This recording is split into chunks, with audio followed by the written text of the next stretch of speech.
acompanhando a sabatina, foi vendo que alguns sujeitos ficaram numa situação meio constrangedora, alguns senadores, que é o caso do Sérgio Moro.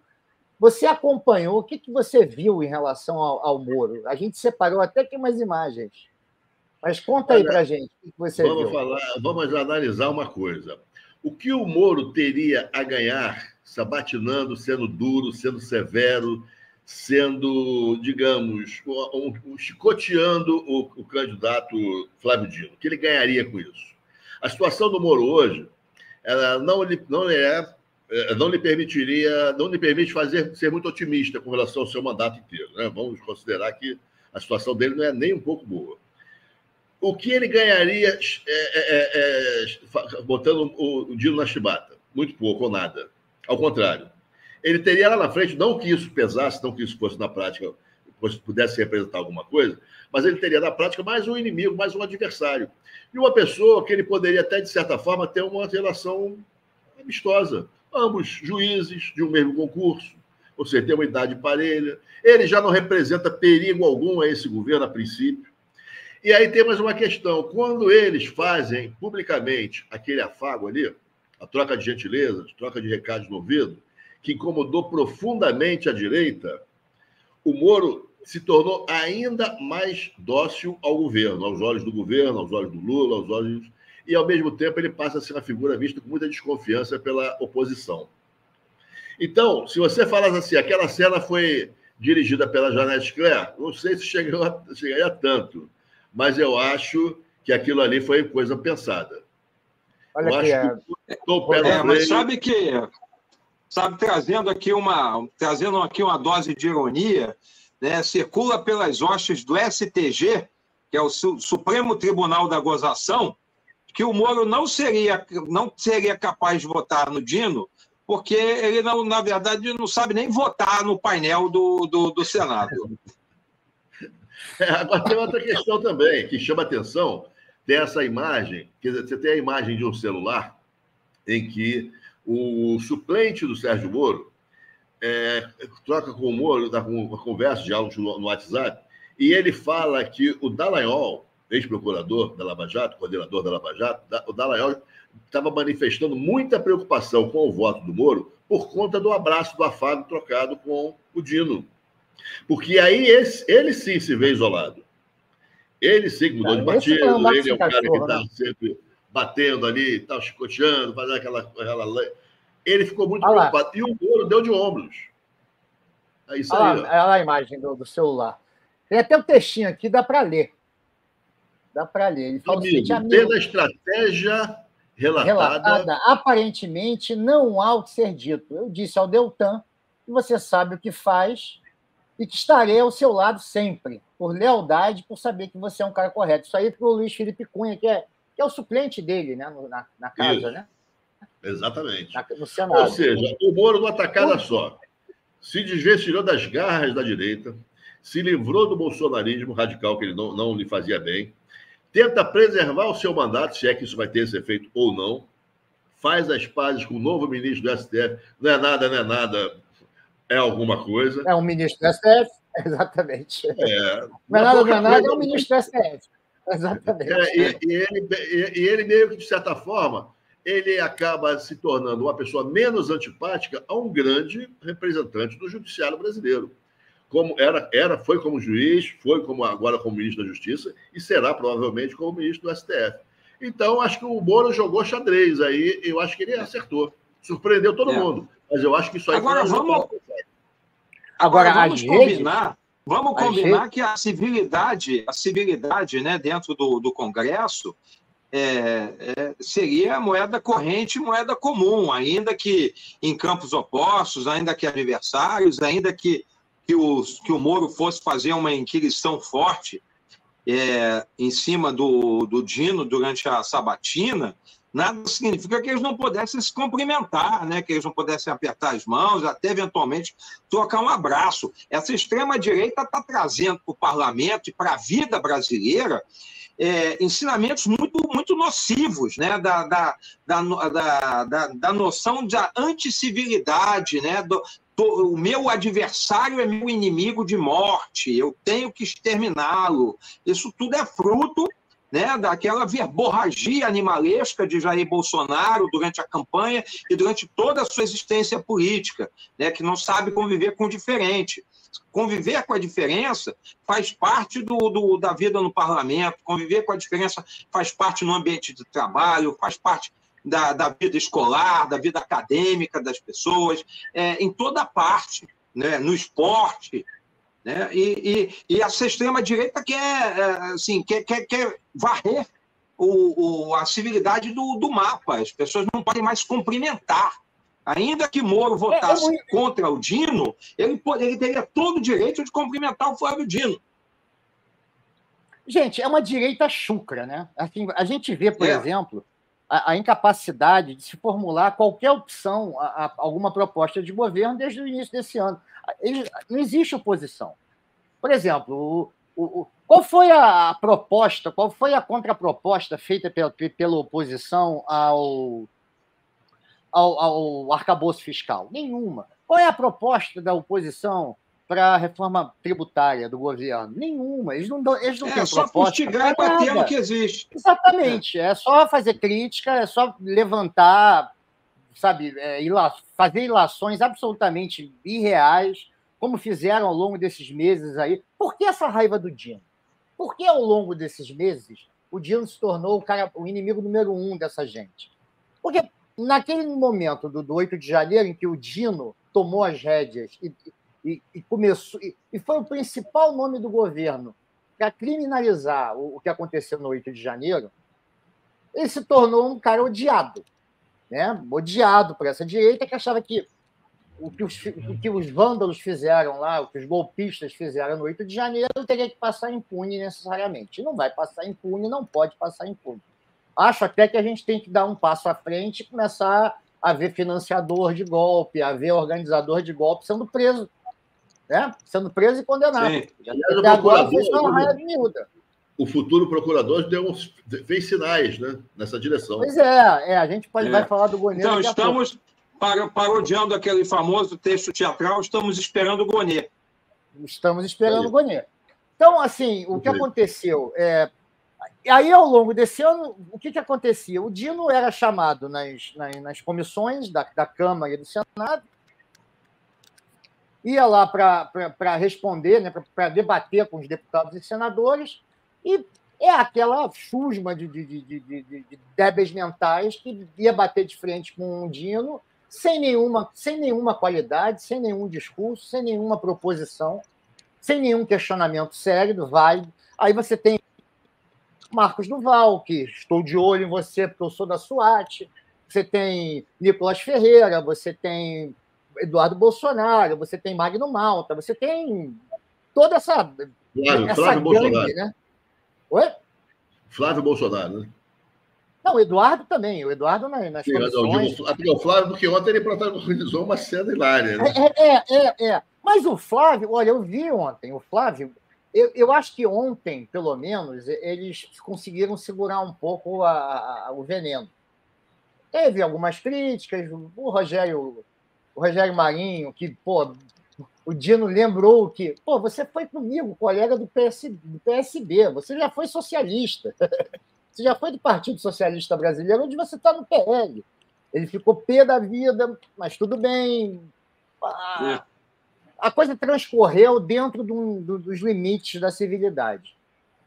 Quando chegou a vez do Flávio Bolsonaro, o Flávio Bolsonaro começou falando da política de segurança do governo, criticou as proposições do Dino em relação a regulamentação das redes sociais para poder impedir crimes de ódio, para poder coibir a divulgação de discurso de ódio. E aí ele solta essa pérola, que é inacreditável. Vou rodar aqui para vocês. Isso logo no final da parte onde ele estava conversando com o Dino, né? Ele estava fazendo inquirindo do Dino, né? Vou rodar aqui.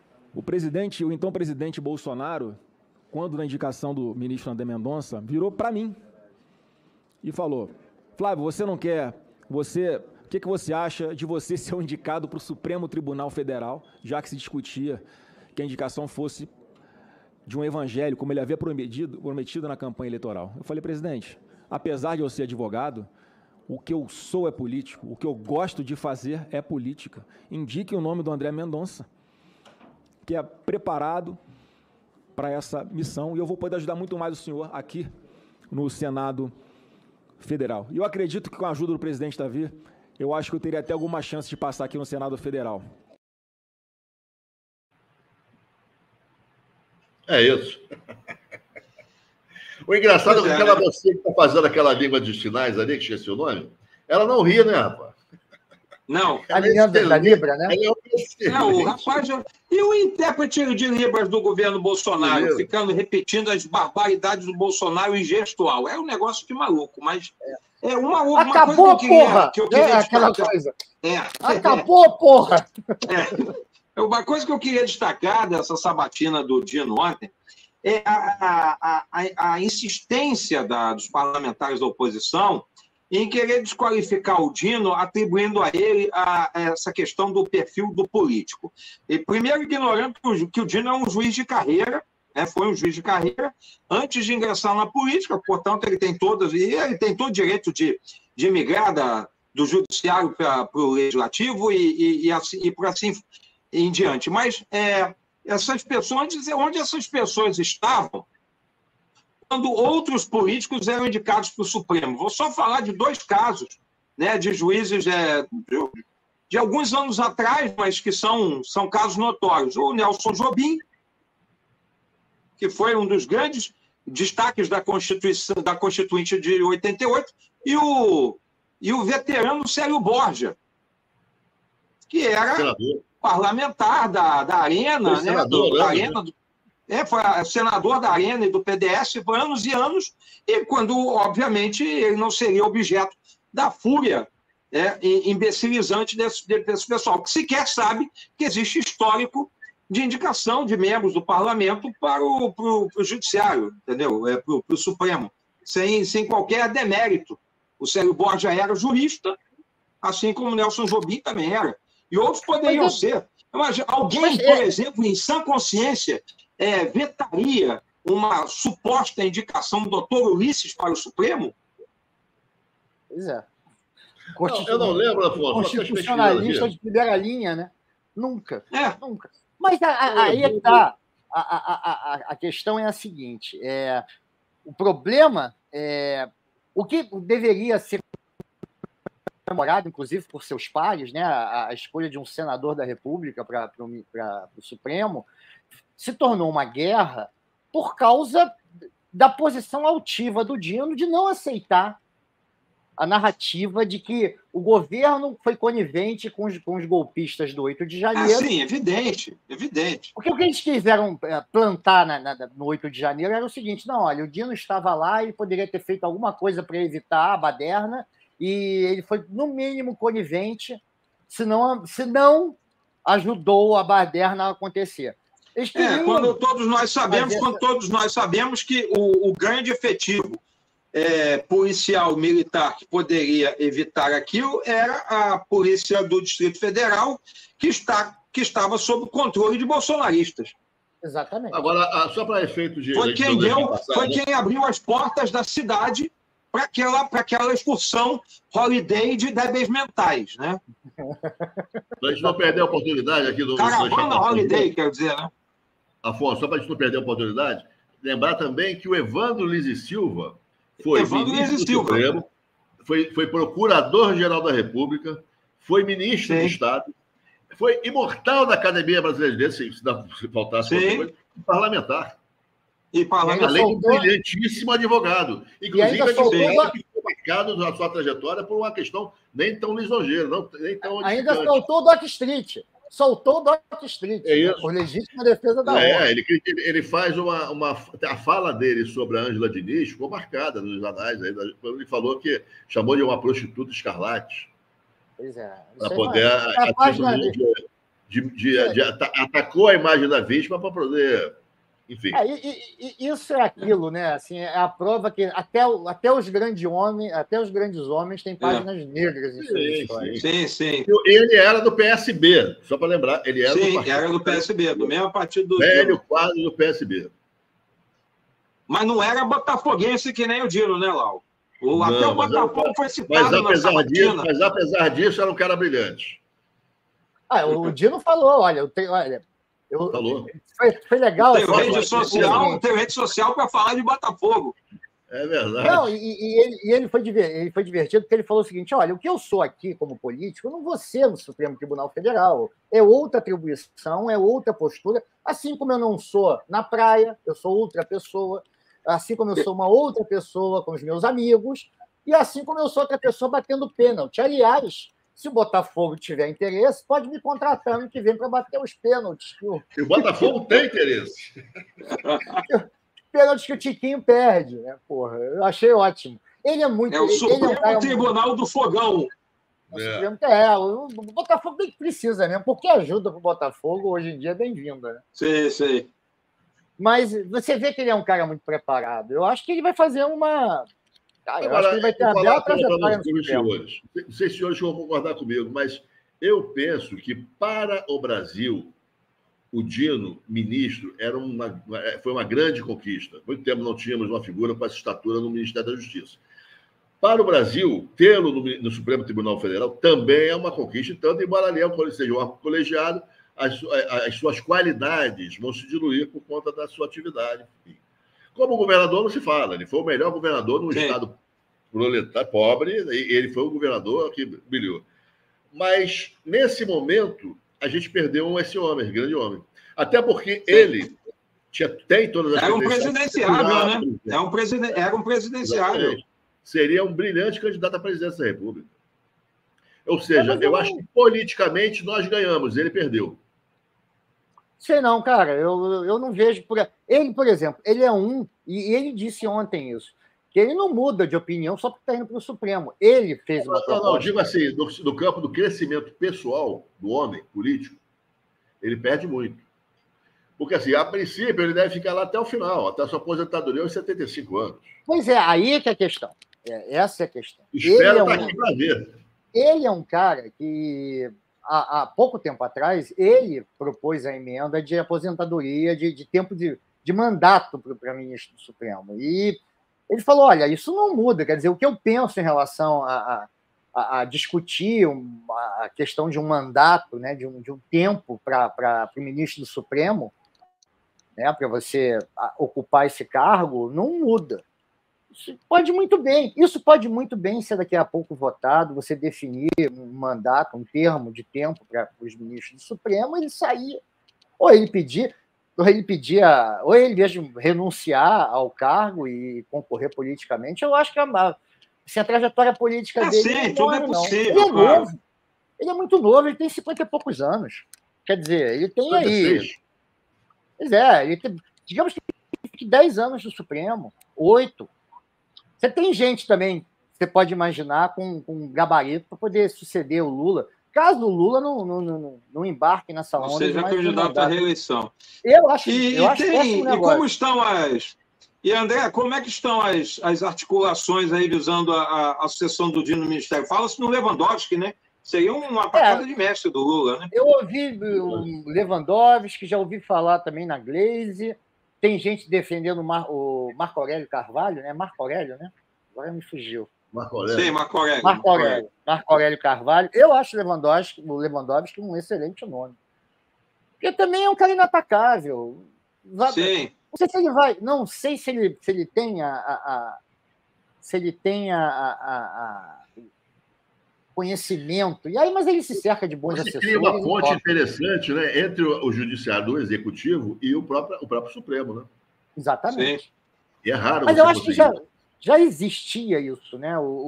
Você tinha gente dentro do Supremo que apoiou fervorosamente a ida do Dino a entrada do Dino no colegiado. Porque tem uma coisa que a gente... Depois das nomeações, das duas nomeações desastrosas feitas pelo Bolsonaro, é óbvio que a indicação de um juiz de carreira, né, que teve uma brilhante trajetória, que foi, inclusive, número 1 em seu concurso, né?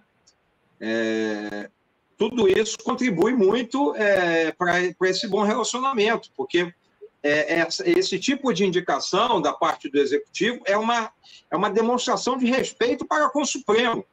O oposto do que Bolsonaro fez quando botou aquele delegado lá e o Nunes Marques, que, pelo amor de Deus, né, não podia nem se chamar Nunes, um cara desse. Verdade. É muito fraco, né? É muito fraco e é fraquíssimo. servil, né? São servis, né? Porque, não, por exemplo, o Lula botou o Cristiano Zanin, que foi advogado do Lula. Mas e daí? Sim, o que vai importar é como ele vai votar de acordo com a Constituição, se ele vai ser um guardião da Constituição brasileira. E até que se indique o contrário, ele é um guardião da Constituição brasileira.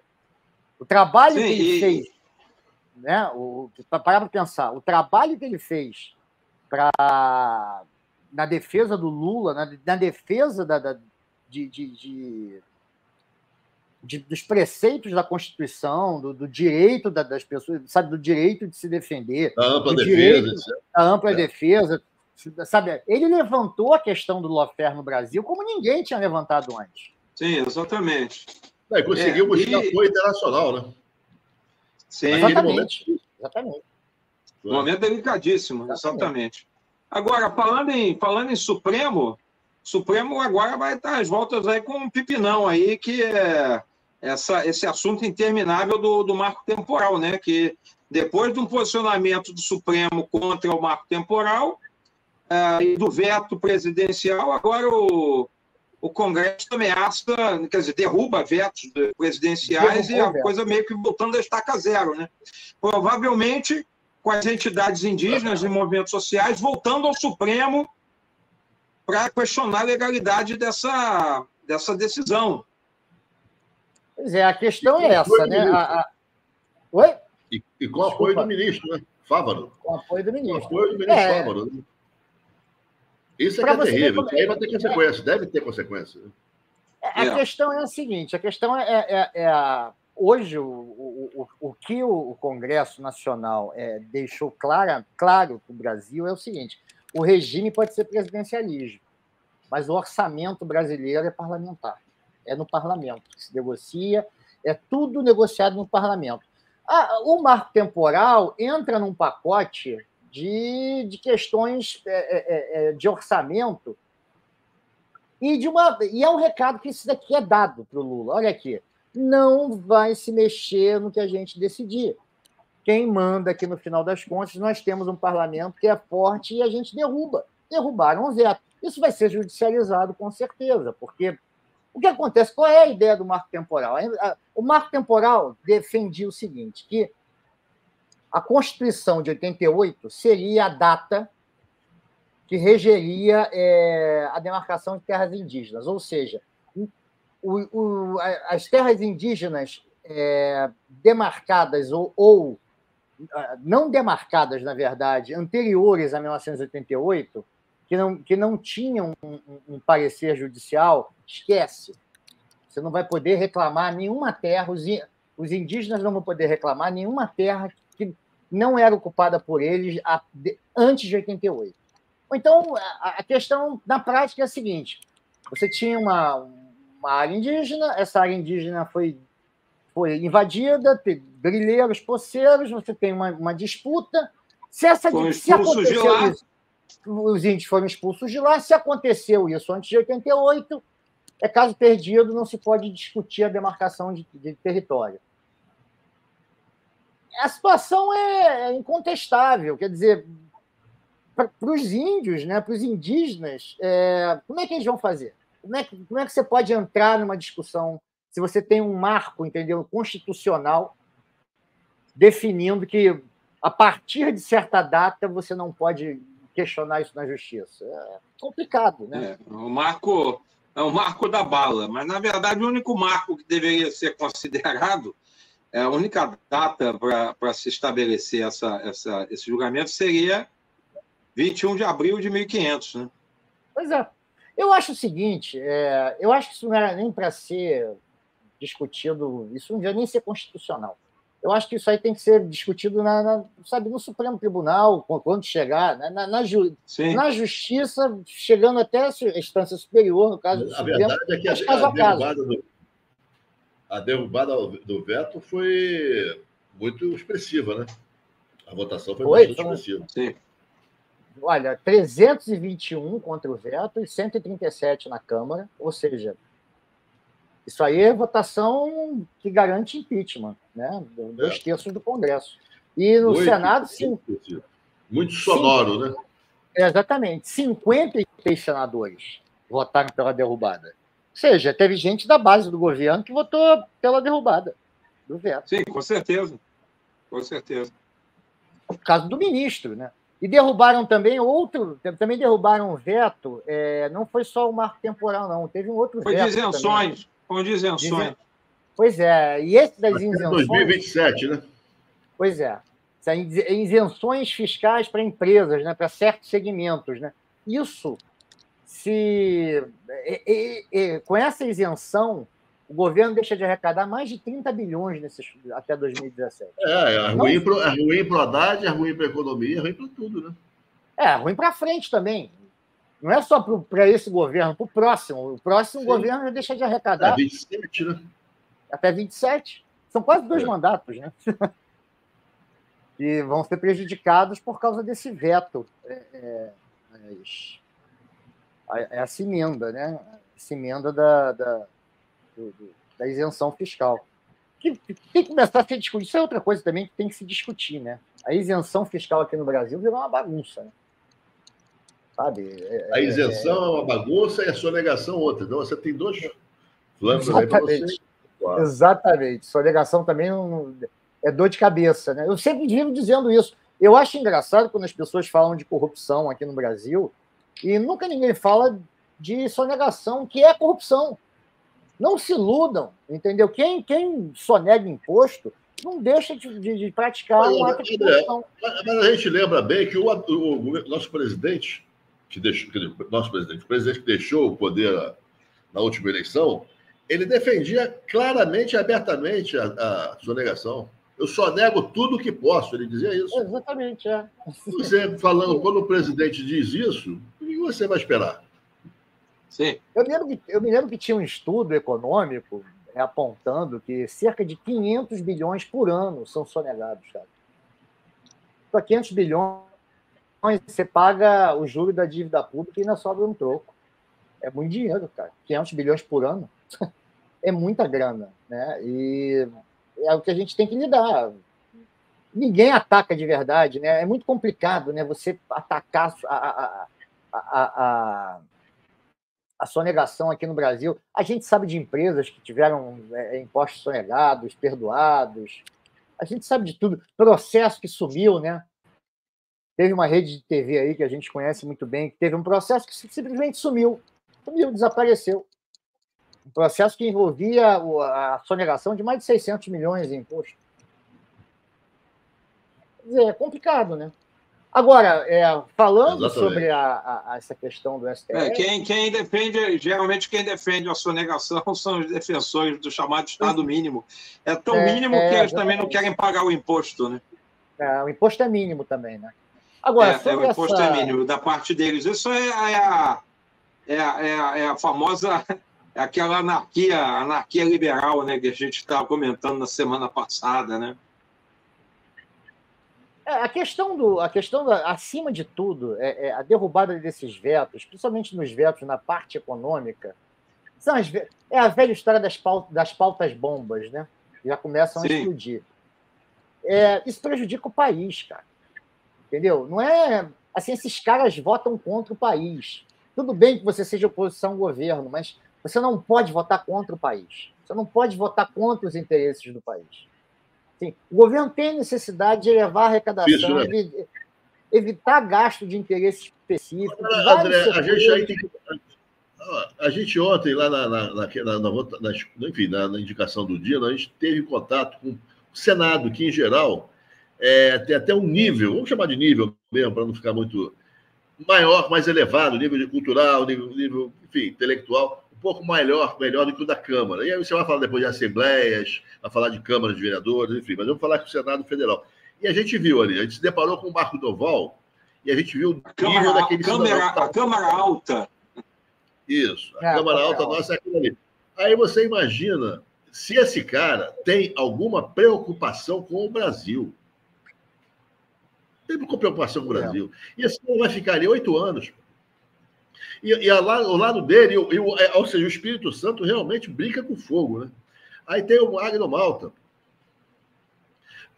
Que trouxeram de volta, que ele tinha sido banido, mas conseguiram trazer o cara de volta.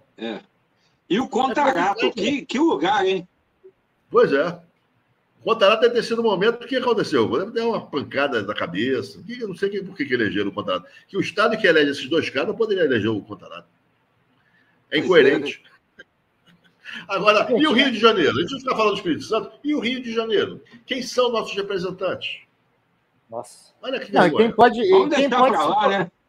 E quem pode se tornar, né? Hoje saiu notícia de que o nosso querido Queiroz vai sair candidato a vereador aqui pelo Partido Democrata Cristão aqui do Rio de Janeiro. Olha que maravilha, mais um vereador. Mas o que o democrata cristão vai admitir nas suas fileiras um cara como Queiroz?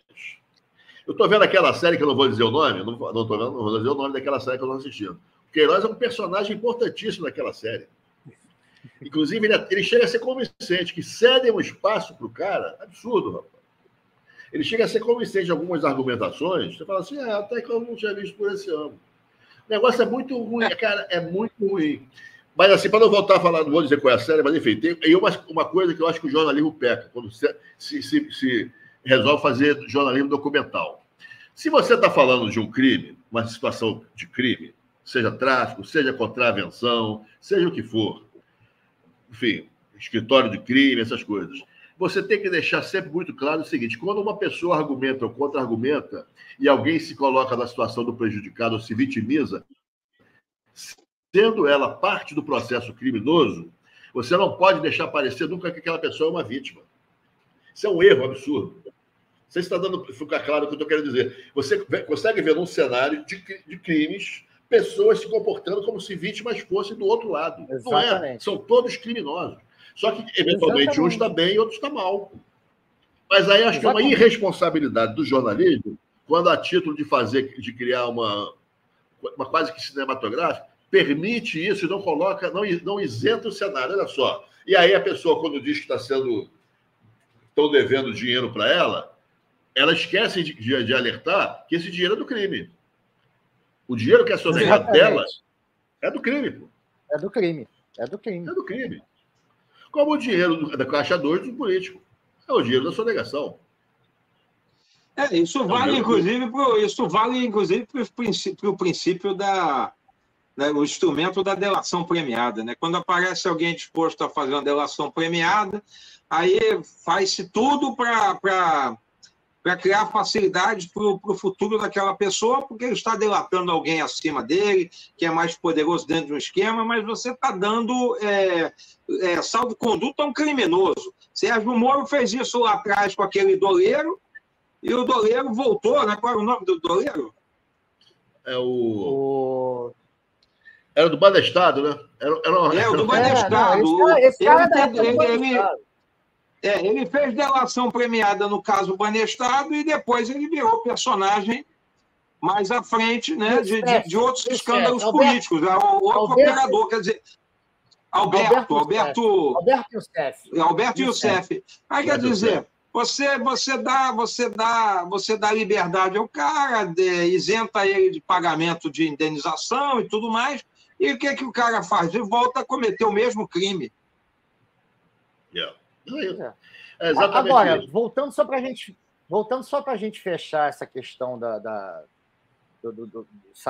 pautas bombas, é bom lembrar o seguinte: e a gente já viu isso acontecer aqui no Brasil. A presidenta era Dilma e o presidente da Câmara era o Eduardo Cunha. O que aconteceu naqueles 2 anos que antecederam o impeachment? Uma série de pautas bombas que explodiu com os gastos públicos. Explodiu com os gastos públicos e acabou de vez com o governo da Dilma. Entendeu? Acabou de vez, porque você não tinha como. Você aprovava gasto extra, gasto, a arrecadação não acompanhou, o país entrou num parafuso fiscal e a Dilma caiu por causa disso. Exatamente por causa Todo mundo disso. sabe que o que faz o governo cair é a economia. Se a economia vai mal, o país, o governante cai. Exatamente. A Dilma, se você a tem um economia, o Brasil era pujante, a economia. Pois é. A Dilma, gente, é muito louco isso. Eu me lembro de duas coisas que eu não vou esquecer nunca mais. Se você for pegar e analisar a aprovação da Dilma e do Sérgio Cabral como presidente e governador, o Sérgio Cabral era o governador mais bem avaliado do Brasil e a Dilma, ela chegou a ter avaliação melhor que o Lula. Até 2013. Aquela jornada, aquela coisa maluca que foi 2013, dos 20 centavos, transformou a carreira política desses dois. Porque de uma hora para outra, os caras saíram da melhor para a pior aprovação que um político já teve aqui no Brasil. O Sérgio Cabral era um fenômeno de popularidade. Me permita lembrar uma coisa. Ali houve um episódio e o Lula está cometendo o mesmo erro. O mesmo erro. Quando começaram as jornadas de 2013, que cercaram e, enfim, ameaçaram a sede do governo, da prefeitura paulista, de Haddad, na época, e logo em seguida a história veio para o Rio também, e acabaram ocupando a Câmara, etc. A Dilma entrou no circuito, entrou na história e trouxe o problema para Brasília, para o Planalto. Se você parar para pensar, recentemente, já houve nesse governo Lula algumas coisas semelhantes. Uma delas foi esse episódio lá de Maceió. A prefeitura de Maceió estava negociando, o governador estava negociando, aí o Lula chama todo mundo para conversar no gabinete dele. Eu não digo que ele deve ser omisso, mas tem situações que acho que o governo federal tem que entrar se não houver solução. A coisa estava começando ali, aí tem uma prima minha, oi, Regiane, boa noite para você.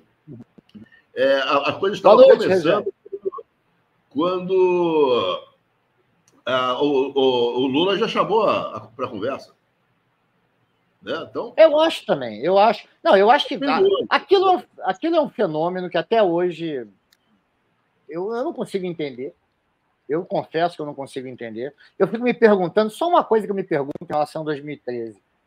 Onde se meteram os black blocs nos 4 anos de governo Bolsonaro? Bom, foram julgados, 2 foram julgados ontem, né?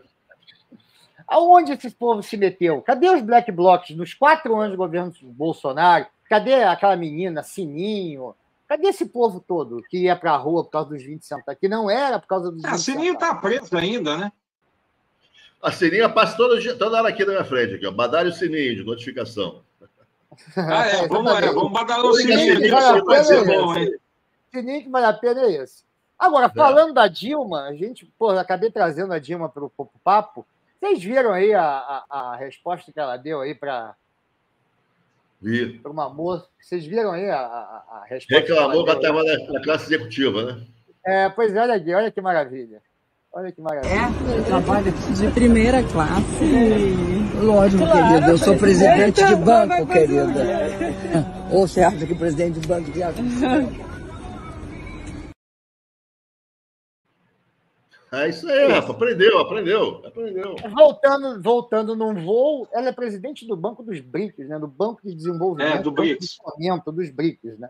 Não é pouca coisa. Não. E voltando de viagem... E é economista do ano, né? Pô? Economista do ano, pelo Conselho Federal de Economia. Exatamente. Então, é aquela velha história. Sempre tem gente que não se conforma, né? Sempre e, pelo visto, era uma mulher que foi interpelar a Dilma, né? Sim. E como básica.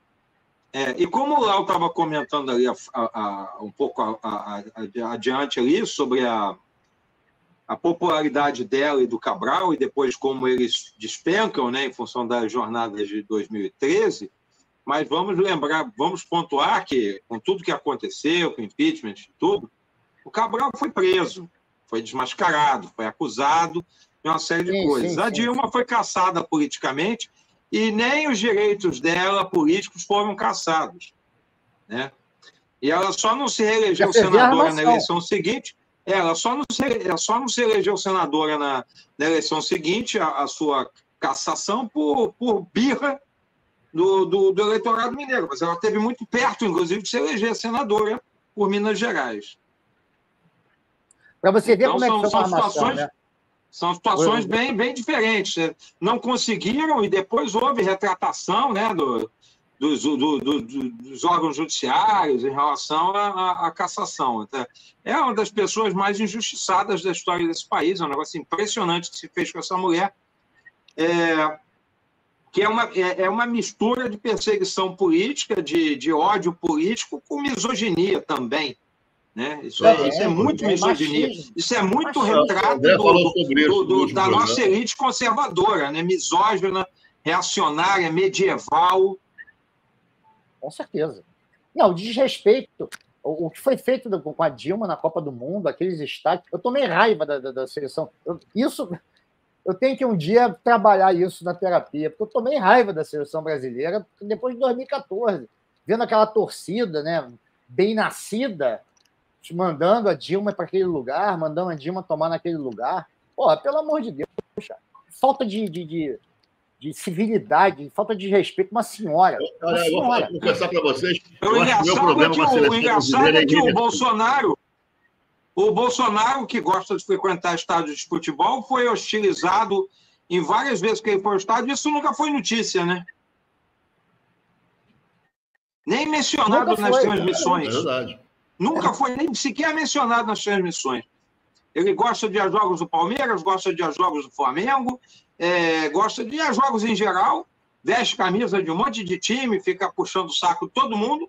Agora, e quando teve um jogo que ele foi no Morumbi, que ele foi muito hostilizado, e nada aconteceu, ninguém falando disso. Né? Só vídeos dos torcedores nas redes sociais que comprovam a reação da forma como ele foi recebido. Mas sabe o que acontece? Aí também a gente tem que fazer uma outra análise, Afonso, me permita fazer um comentário. O governo Dilma e o governo Lula, e o governo Dilma, encheram a burra das emissoras de TV de dinheiro, de verba oficial. Encheram a burra de dinheiro. Ou seja, elas poderiam transmitir e votar o que quisessem, que bem entendessem, ao longo dos 16 anos de gestão PT, porque o dinheiro já estava reservado, já estava garantido, já estava tudo certo. O que não aconteceu no governo Bolsonaro. O governo Bolsonaro jogou muito pesado, jogou muito duro. A conta-gota. Era a conta-gota. Primeiro ele deu mais para a SBT do que para não sei quem. A Band foi a primeira puxa-saco dele, ficou por último na fila. A Record ganhou bastante. E a Globo veio depois. A Jovem Pan entrou no mapa, né? Para você bater naquele que pode te salvar, é muito difícil. É muito difícil. É mais ou menos uma estratégia do Moro. Não vou bater naquele cara que pode me salvar amanhã. E ainda mais é o seguinte, é bom lembrar, o cenário que o Bolsonaro encontrou para o mercado corporativo de televisão e rádio aqui no Brasil é outro muito mais desfavorável do que era quando o Lula entrou no governo. Você hoje disputa com... Você não tinha streaming, você não tinha a internet tão... Você não tinha canais, você não tinha YouTube. Só pode ser bom para poder competir aqui com o Jornal Nacional, porra, então. Mas, assim, era outro universo. Era outro universo. Eu estava vendo, hoje em dia, o Google, só o Google pega 70% da publicidade do Brasil. E passa frações. Isso é um erro. Porque, na verdade, eles enchem o Google de dinheiro e o Google passa fração para aquilo. E ele detém, inclusive, o monopólio e o direcionamento político que ele quiser dar. Está na mão dele. Exatamente. Se você usa determinada versão, ele pode te favorecer ou não. Te esconder ou não. Tinha a PEC da Globo, né? Começaram a chamar de PEC da Globo, porque discutiam isso, que quem criava o conteúdo teria direito a uma fatia da publicidade, já que o Google, sabe, você vai, faz a pesquisa e o Google te indica para aquele canal. Então, tem essa discussão, né? Tem uma discussão que não morreu, eu acho que em algum momento vai voltar aí no Congresso. Mas, independentemente disso, é verdade, você está colocando... Assim, nesse aspecto, o governo Bolsonaro foi maquiavélico e estratégico, e tratou, e colocou a mídia corporativa no garrote, apertado. Vamos lembrar que quando o Bebiano recebeu um representante da Globo no início do governo Bolsonaro para tratar da questão comercial, Bolsonaro não soube previamente desse encontro. Quando ele soube posteriormente disso, ele começou a fritar o Bebiano. Caiu em menos de um mês. Você vai negociar com o inimigo? Ele tratou o Bebiano assim. Foi. O Bebiano entrou em desgraça, né? Foi mais um que foi abandonado no caminho, né? A gente estava falando agora do Queiroz, que vai sair candidato aqui a vereador no Rio de Janeiro. É bom lembrar que o Queiroz, outro dia, disse que a família Bolsonaro hoje o trata como um leproso. E pensar que esse cara já foi intocado lá pelo advogado do Bolsonaro, lá em Atibaia, né? Pois é. Lembra daquele senador, aquele senador PM, lá Coronel de São Paulo, que era senador do PL lá, que se elegeu na onda Bolsonaro, e morreu de Covid? Caiu em desgraça também, rapidamente? Era um coronel, né? Era um coronel alguma coisa, eu não me lembro agora. Coronel fanfarrão, entrava lá nos discursos da Dilma e ficava gritando, chamando disso, daquilo e tal, peitudo. Ninguém tinha coragem de peitar o cara. O Covid levou. Covid levou. Tá bem. Covid levou. Covid levou. Essas figuras assim... Covid, de vez em quando, acertava. Exatamente. Bom, mas aí... Vamos deixar de humor negro para lá. Vamos deixar para lá. Eu ia falar o seguinte: a gente estava falando tanto de bolsonarismo. Depois a gente vai falar sobre um caso. A gente estava falando da Dilma também, essa coisa de impeachment. Daqui a pouco a gente vai falar dessa questão do impeachment do Biden. Mas o Celso Hader levanta o seguinte aqui: o bolsonarismo, quem diria, acabará por causa do Milei. O que vai acontecer por lá é o que conseguimos evitar aqui. Olha, eu estava vendo hoje, a gente falou na última live anteontem, né, sobre as primeiras medidas do Milei. A inflação já passou de 200 agora para entrar no Milei. Assim, a ESSO fez agora, a ESSO ou a Shell, agora eu não lembro qual das duas majors, que tem quase que um monopólio da distribuição de combustível na Argentina, aumentou o combustível lá em 36%. E o Milei hoje já deixou claro o seguinte: quem for para a rua reclamar vai entrar no cacete. Chama as Forças Armadas. Exatamente.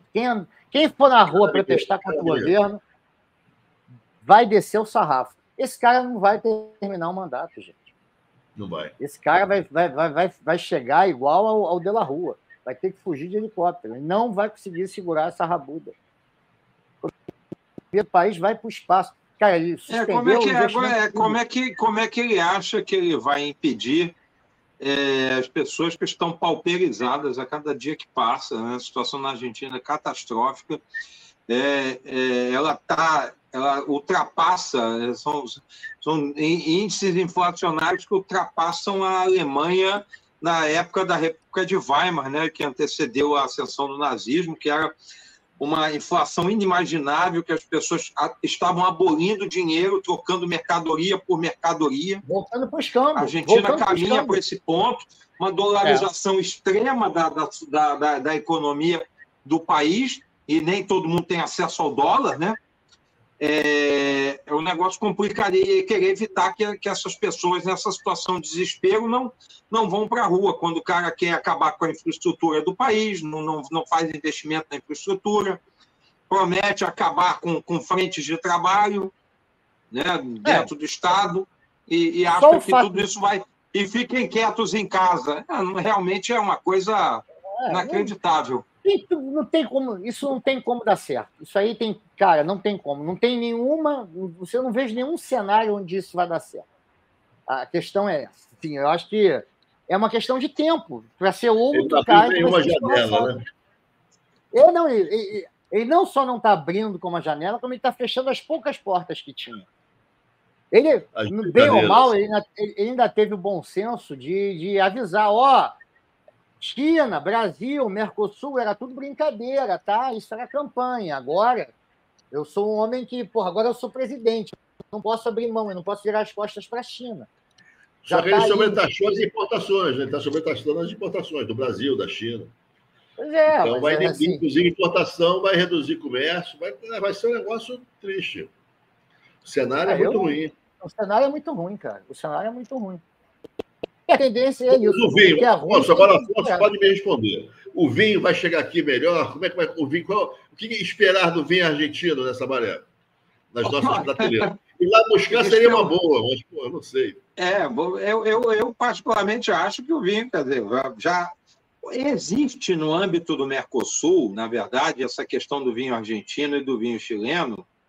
Não sei se vocês sabem disso, mas em função da preponderância do Brasil dentro do Mercosul, na exportação de produtos, serviços e tudo mais, para equilibrar a balança ali comercial, o Brasil, por exemplo, abre mão de facilitar o acesso da população, do consumidor brasileiro, ao vinho nacional. Então, o vinho nacional é caro e o vinho argentino e o chileno chegam muito baratos aqui por conta dos acordos de Mercosul.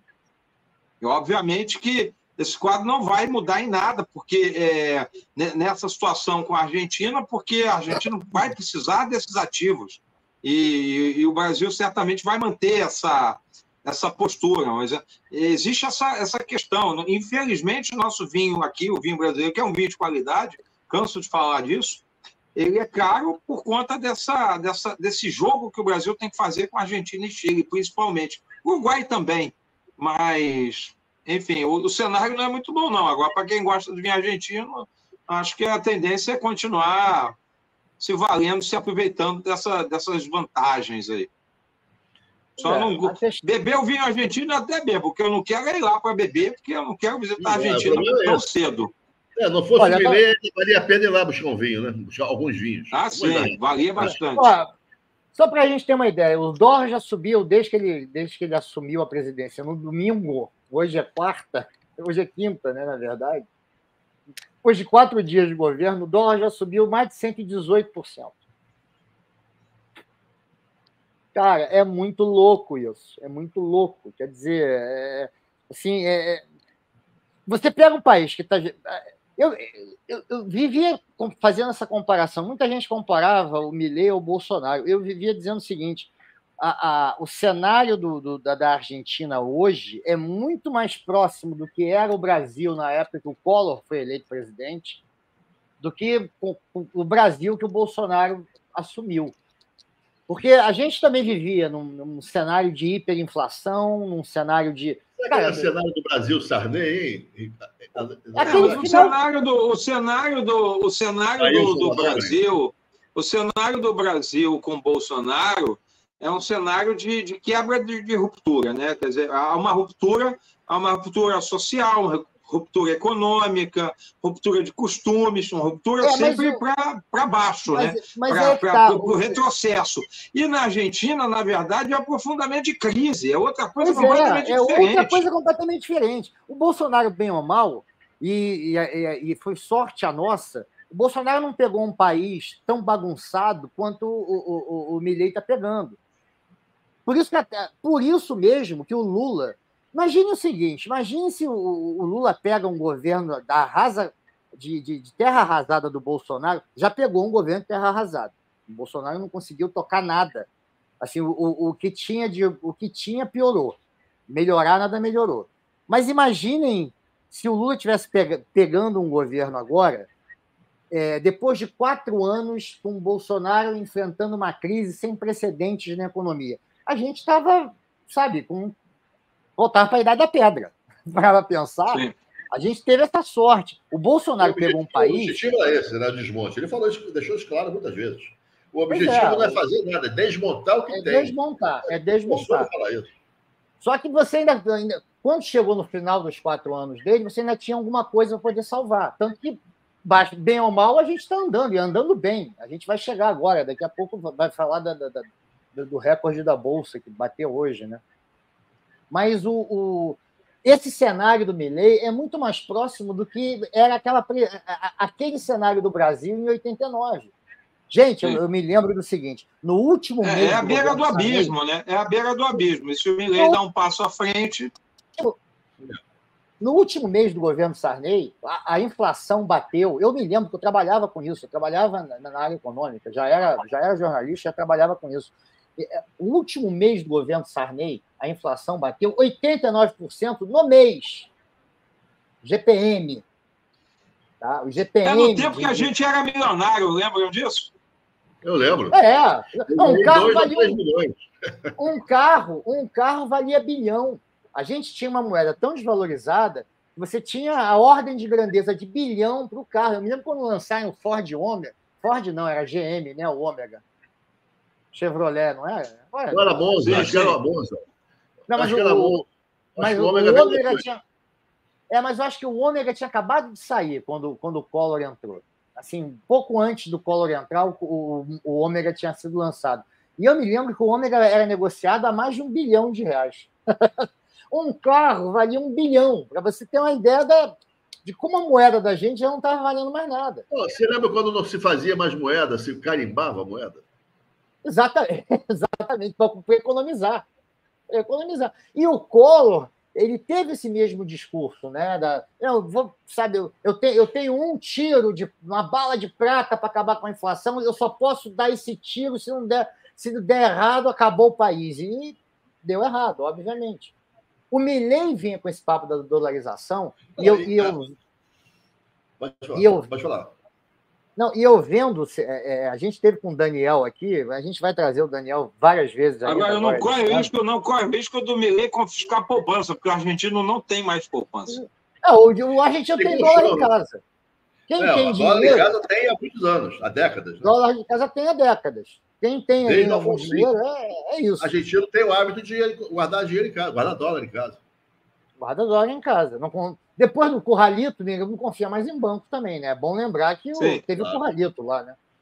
Mas o que aconteceu é o seguinte: quando o Milei falou em dolarização, muita gente na Argentina achava o seguinte: eu ganho 5 mil pesos, agora eu vou ganhar 5 mil dólares. Porque eles achavam que a troca ia ser de 1 para 1. Porra nenhuma, obviamente. Mas teve isso, gente. Teve isso. É a coisa da desinformação, da fake news, sabe, das redes sociais, que vão desinformando as pessoas a ponto de elas acharem, vou votar no Milei porque se eu ganho 5 mil pesos, eu vou ganhar 5 mil dólares, já que ele vai dolarizar a economia. Só que, obviamente, não é por aí. Você vai fazer por 5 mil dólares hoje, ele estaria comprando a Casa Rosada. Pô. Pois é. Exatamente. Vale 350 trilhões de pesos, né, porra?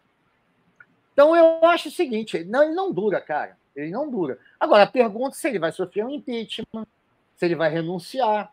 Né? A questão vai ser essa. A questão de... Ou se vão botar ele pela rua. Pela rua, assim como o Della Rua, verdade. Deixa ele arrumar um... As Forças Armadas vão se colocar, né?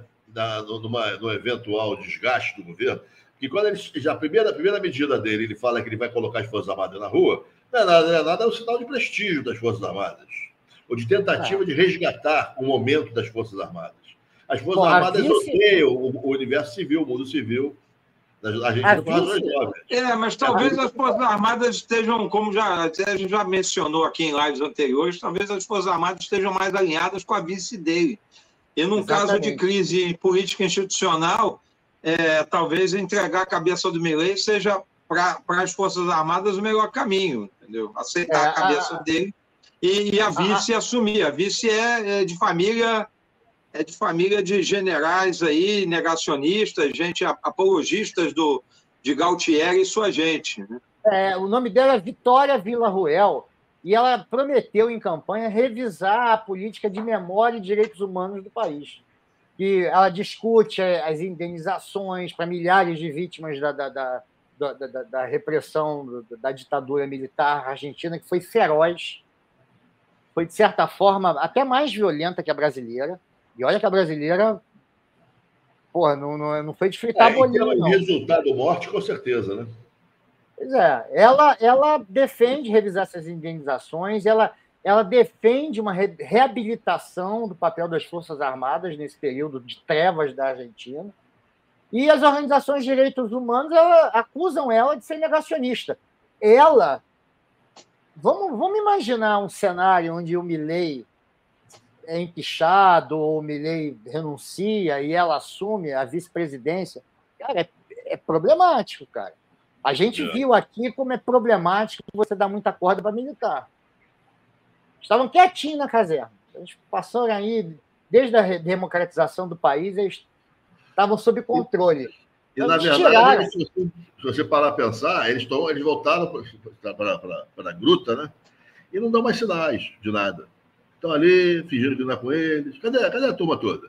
Cadê Vilas Boas? Cadê Heleno? Né? Cadê essa turma? A verdade é a seguinte, cara. Viraram marechais. Pois é. A verdade também é a seguinte: enquanto o Lula não fizer nada, e o Lula não fez nada, acho que também por malandragem, enquanto não se fizer nada para tirar aqueles mais 7 mil cargos comissionados aí do governo, que foram entregues de mão beijada para os milicos fazerem mais uma boquinha, fazerem um pé de meia, a gente sabe muito bem como é que foi a distribuição de cargo no governo Bolsonaro, essa gente continua por lá. Porque a verdade é a seguinte: o que esses caras querem é boquinha. É a boquinha, é o complemento da aposentadoria, que já é gorda, mas eles querem mais um dinheiro. Será que esses 7 mil comissionados aí militares ainda entravam também em esquema de rachadinha?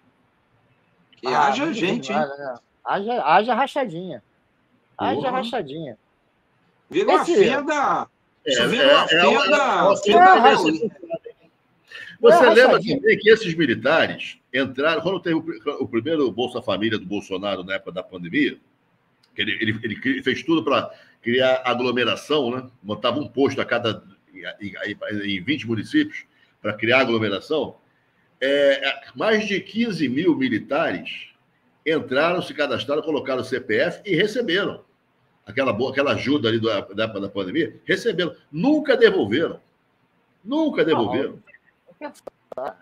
A cultura militar do Brasil é essa. Eu acho a caserna brasileira um negócio de meter medo. Assim, eu desprezo. Mas eu vou contar uma história para vocês.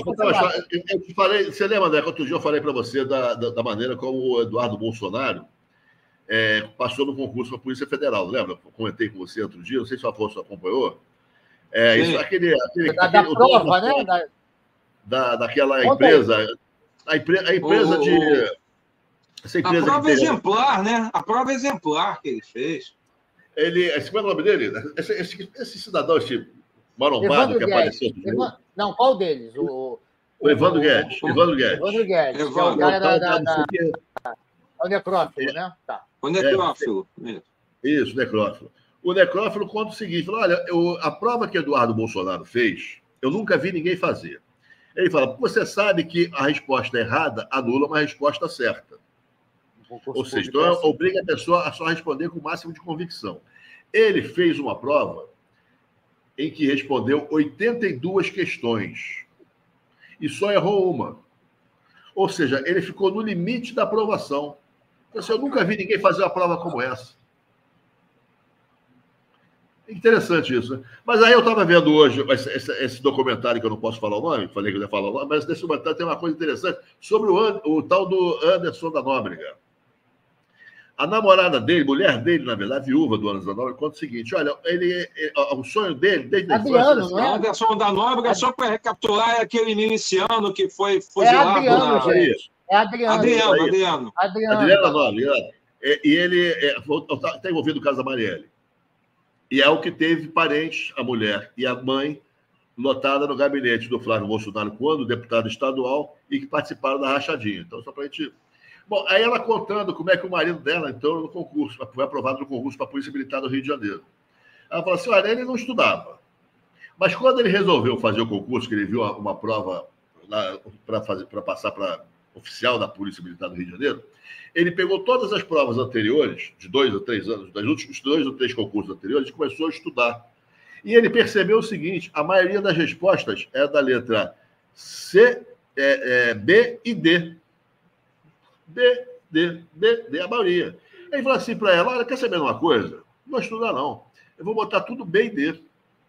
Todo ano, B e D é a maioria das respostas certas. Bom, aí ele não passou. Ele ficou em 48º lugar. Eram 45. Aí ele falou, pô, uma pena não consegui passar. Exagerei no B e D. Mas eis que o telefone toca e a pessoa fala assim, olha só, pode comemorar. Você passou. Por quê? O filho do coronel ficou em 49º lugar. Sendo assim, resolveram incluir mais 5. É o Brasil, né, cara? É o Brasil. Não é para os fortes. Como diz a Annelise, ela fala do Rio de Janeiro. Eu falo do Brasil, né? Assim, a gente amplia. O Rio de Janeiro é para os fortes. O Brasil é para os fortes, cara. O Brasil é complicado. É um lugar complicado. Do concurso, cara, cada vez mais eu fico preocupado com o concurso, sabia? Cada vez é muito. Eu vejo esses caras. Eu fico pensando assim: como é que o Bolsonaro passou na prova da EPICAR? O que aconteceu? O que aconteceu? Eu vou te dizer, cara. Ele dizia que ele era um mateiro lá no Paraná, que era um mateiro, ficava lá ajudando a aprender, guiando os militares para caçar o Lamarca e tal. Aí o cara... é uma lenda, né? Isso aí 1 ano, 2 anos depois. Não, mas eu acredito que isso aí tem a cara dele. Ficar guiando o militar no meio do mato. É mais crível do que acreditar que ele foi capaz de passar na prova, né? Mas aí 2 anos depois, pô, 2 anos depois, o cara passa na prova da EPICAR. E aí? Pois é. E aí? Imagina. E quase que tem um filho que vai para o Supremo, pô. Exatamente. Não, é um filho. E assim, é um filho com. É bom lembrar que esse filho é o mesmo gênio financeiro que, com uma loja um quiosque da Copenhagen, ele comprou 22 imóveis em dinheiro vivo e tem uma mansão de 7 milhões de reais. Com um quiosque da Copenhagen, cara. Assim, nem o Willy Wonka fez tanto sucesso com chocolate. Mas essa bola que o Afonso levantou aí, tem que parar e pensar. Se não tem raspadinha lá também. Esses 7 mil carros. Rachadinha. Raspadinha é boa. Acho que todo o princípio de nomeação em todos os gabinetes, né, da parlamentares da família Bolsonaro sempre houve, né? Em todos eles. Por que não em cargos onde ele está colocando militares da confiança dele? Pois né? Isso aí, quem tem a resposta para isso é o senhor Mauro Cid. Exatamente. Eu espero. Olha, gente, 2024 está entrando, vamos torcer, né? Esse ano a gente tem que ter um desdobramento aí dessas histórias. Assim, o povo quer saber o que o Cid tem para contar, entendeu? Agora temos um novo Procurador-Geral da República, a gente não falou do Gonê, né? O Gonê foi aprovado com ampla maioria, foram 61 votos. Também ele é um cara conservador, é cristão. É um homem da Opus Dei, né? É um homem da Opus Dei, mas é um homem que eu acho que não tem muita cara de que vai aliviar para os golpistas, não, cara. Ele vai ficar com... Ele está assumindo ele vai ter que tocar os processos contra o Bolsonaro, ele vai ter que tocar os processos contra esses golpistas, contra os empresários. O Ministério Público é que vai tocar esses processos e ele tem que tocar isso. Ele não vai poder engavetar isso, não, cara. Ele não tem muita margem de manobra para engavetar, não. Ele vai ter que trabalhar nesse sentido. Eu continuo defendendo a tese de que os conservadores brasileiros precisam se desvencilhar dos malucos. Exatamente. Ser conservador é uma coisa, ser maluco é outra. Né? Exatamente. Eu sou de um tempo que conservador pensava, raciocinava. Você podia divergir politicamente do conservador e tudo bem, faz parte do jogo político. Isso faz parte do jogo político em qualquer parte do mundo. Você pode conviver com o conservador de direita, que segue pela pauta de costumes, tudo bem. Mas, assim, isso não pode ficar acima da Constituição, né? Você não pode ter esses terrivelmente evangélicos, nomear um terrivelmente evangélico para o Supremo Tribunal, como se a guarda, a função de guardião da Constituição tem alguma coisa a ver com a fé de cada um. Pois é. Não tem nada a ver, o Estado é laico. Né? Mas eu acho mas eu acho, Afonso, nesse aspecto, que eles vão começar a se tocar, porque eles devem ver o seguinte: o eleitorado virou refém dessa extrema-direita. Então, não existe mais um espaço. É a velha história que a gente cai aqui, que a gente vem falando. Sim, não existe a tal terceira via. Não existe o cara, não existe o candidato conservador de direita que seja palatável ao establishment, que seja palatável à elite brasileira. Eles têm que engolir a direita chucra, besta fera, essa extrema-direita fascista de Bolsonaro. Eles não têm uma outra opção, eles precisam criar essa opção. E a única forma de você criar essa opção é você se desvencilhando dessa gente. É deixar esse povo de extrema-direita sabe, alojado num canto e se desvencilhar do Bolsonaro. Eles estão, assim, em termos de eleição presidencial, estão tentando fazer isso desde a primeira eleição presidencial pós-ditadura, 1989. A coisa mais perto que eles chegaram disso foi a eleição de Fernando Collor, só que o Fernando Collor era um esbaratado, né? Era um louco, tão louco quanto o Bolsonaro, tão irresponsável quanto o Bolsonaro. E acabou queimando, aí que sim queimou o filme da direita, né? Dessa direita conservadora. Aí você não conseguiu mais. Você tinha eles queriam construir nomes como o do ACM Neto, na verdade não do ACM Neto, o pai dele, né? O ACMzão, Antônio Carlos Magalhães.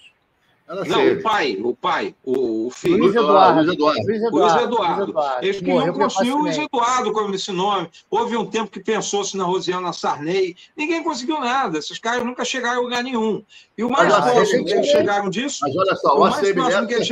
foram os neoliberais. O mais próximo que eles chegaram disso foi uma aliança com os neoliberais do PSDB. Exatamente. O ACM Neto não é filho do Luiz Eduardo, ele é filho do outro. Do outro. Mas eu estou falando, não está falando do pai do ACM Neto, estou falando do filho do ACM. Que era a grande alternativa deles. Entendeu? O Aécio também tentou se cacifar por esse lado, ninguém conseguiu.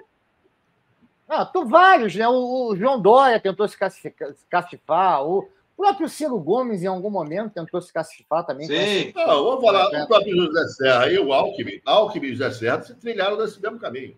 Exatamente. Porque a verdade é a seguinte: esse mesmo povo maluco que faz loas à ditadura militar, que, sabe, acha que todo mundo é comunista, esse povo já existia. E esse povo tinha que votar em alguém, né? Esse eleitor já existia e escolhia candidatos. O DN nunca morreu, né? Vamos falar. Exatamente. Assim, a diferença é que, a partir do Bolsonaro, eles tiveram um presidente para chamar de seu, um candidato para chamar de seu. Eles não tinham esse candidato. Então, eles colavam no anti-Lula da vez. Sabe? Eles votaram no Alckmin, eles votaram no José Serra, eles votaram no Aécio, porque eles eram a quem eles podiam dar o voto contra o PT, contra a esquerda. E eles estiveram com o Fernando Henrique em 2 mandatos. Exatamente. Eu odeio o Fernando Henrique, mas eu odeio mais o Lula, então eu vou votar no Fernando Henrique. Não é o candidato. E o Lau tocou numa questão realmente que eu costumo dizer isso com alguns amigos meus. Além de a UDN não morreu, na verdade, a divisão das forças políticas, do quadro partidário pré-1964, né, você tinha basicamente a UDN, o PSD e o PTB. Na verdade, essa divisão de forças ela se mantém até hoje na política brasileira.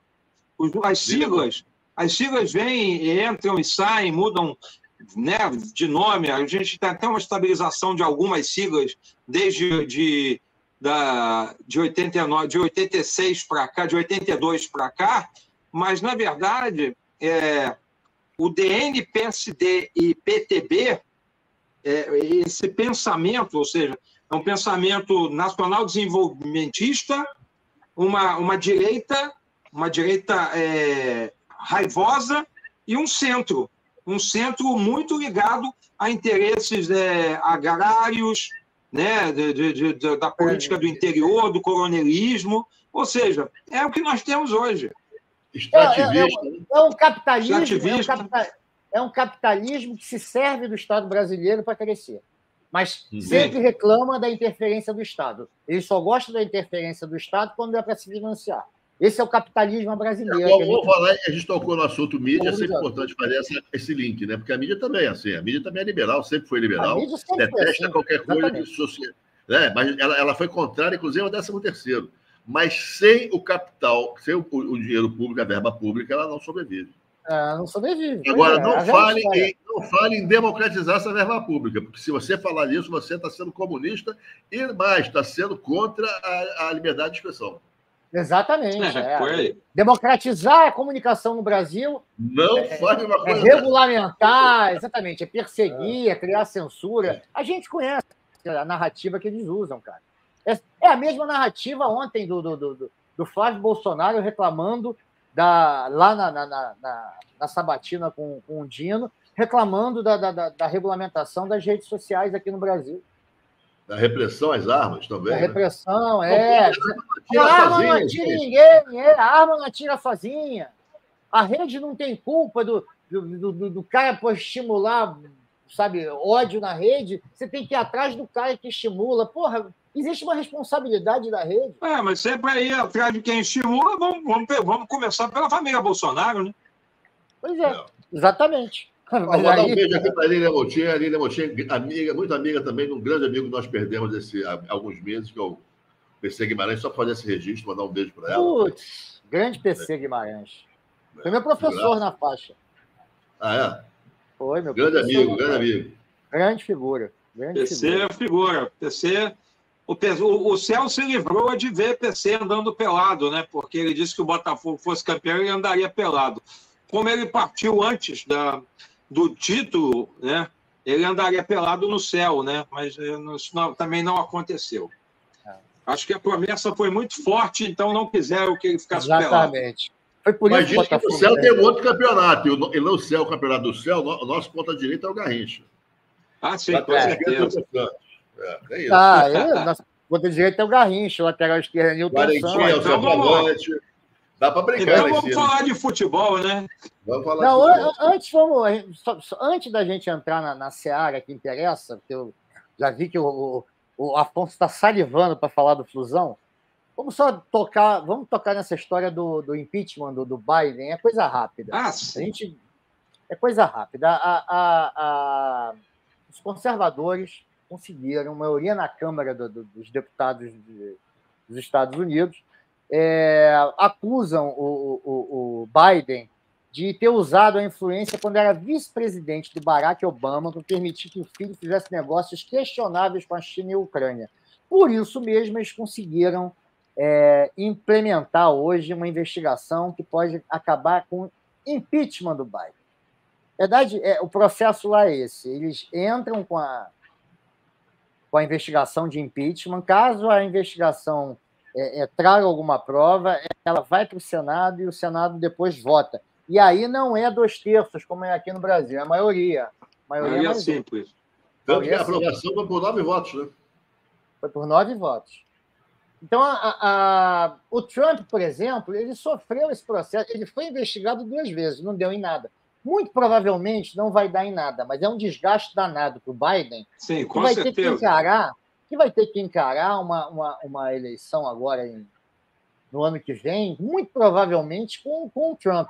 E eu não entendo como é que a justiça americana deixaram o maluco solto depois do 6 de janeiro lá não foi 8, foi 6 de janeiro, quando os malucos invadiram lá, o cara com o chifre do touro, invadiram a Câmara dos Deputados. Mesma coisa que aconteceu aqui, invadiram o Capitólio, porque o Trump não aceitava o resultado das urnas. Lembra alguém, né?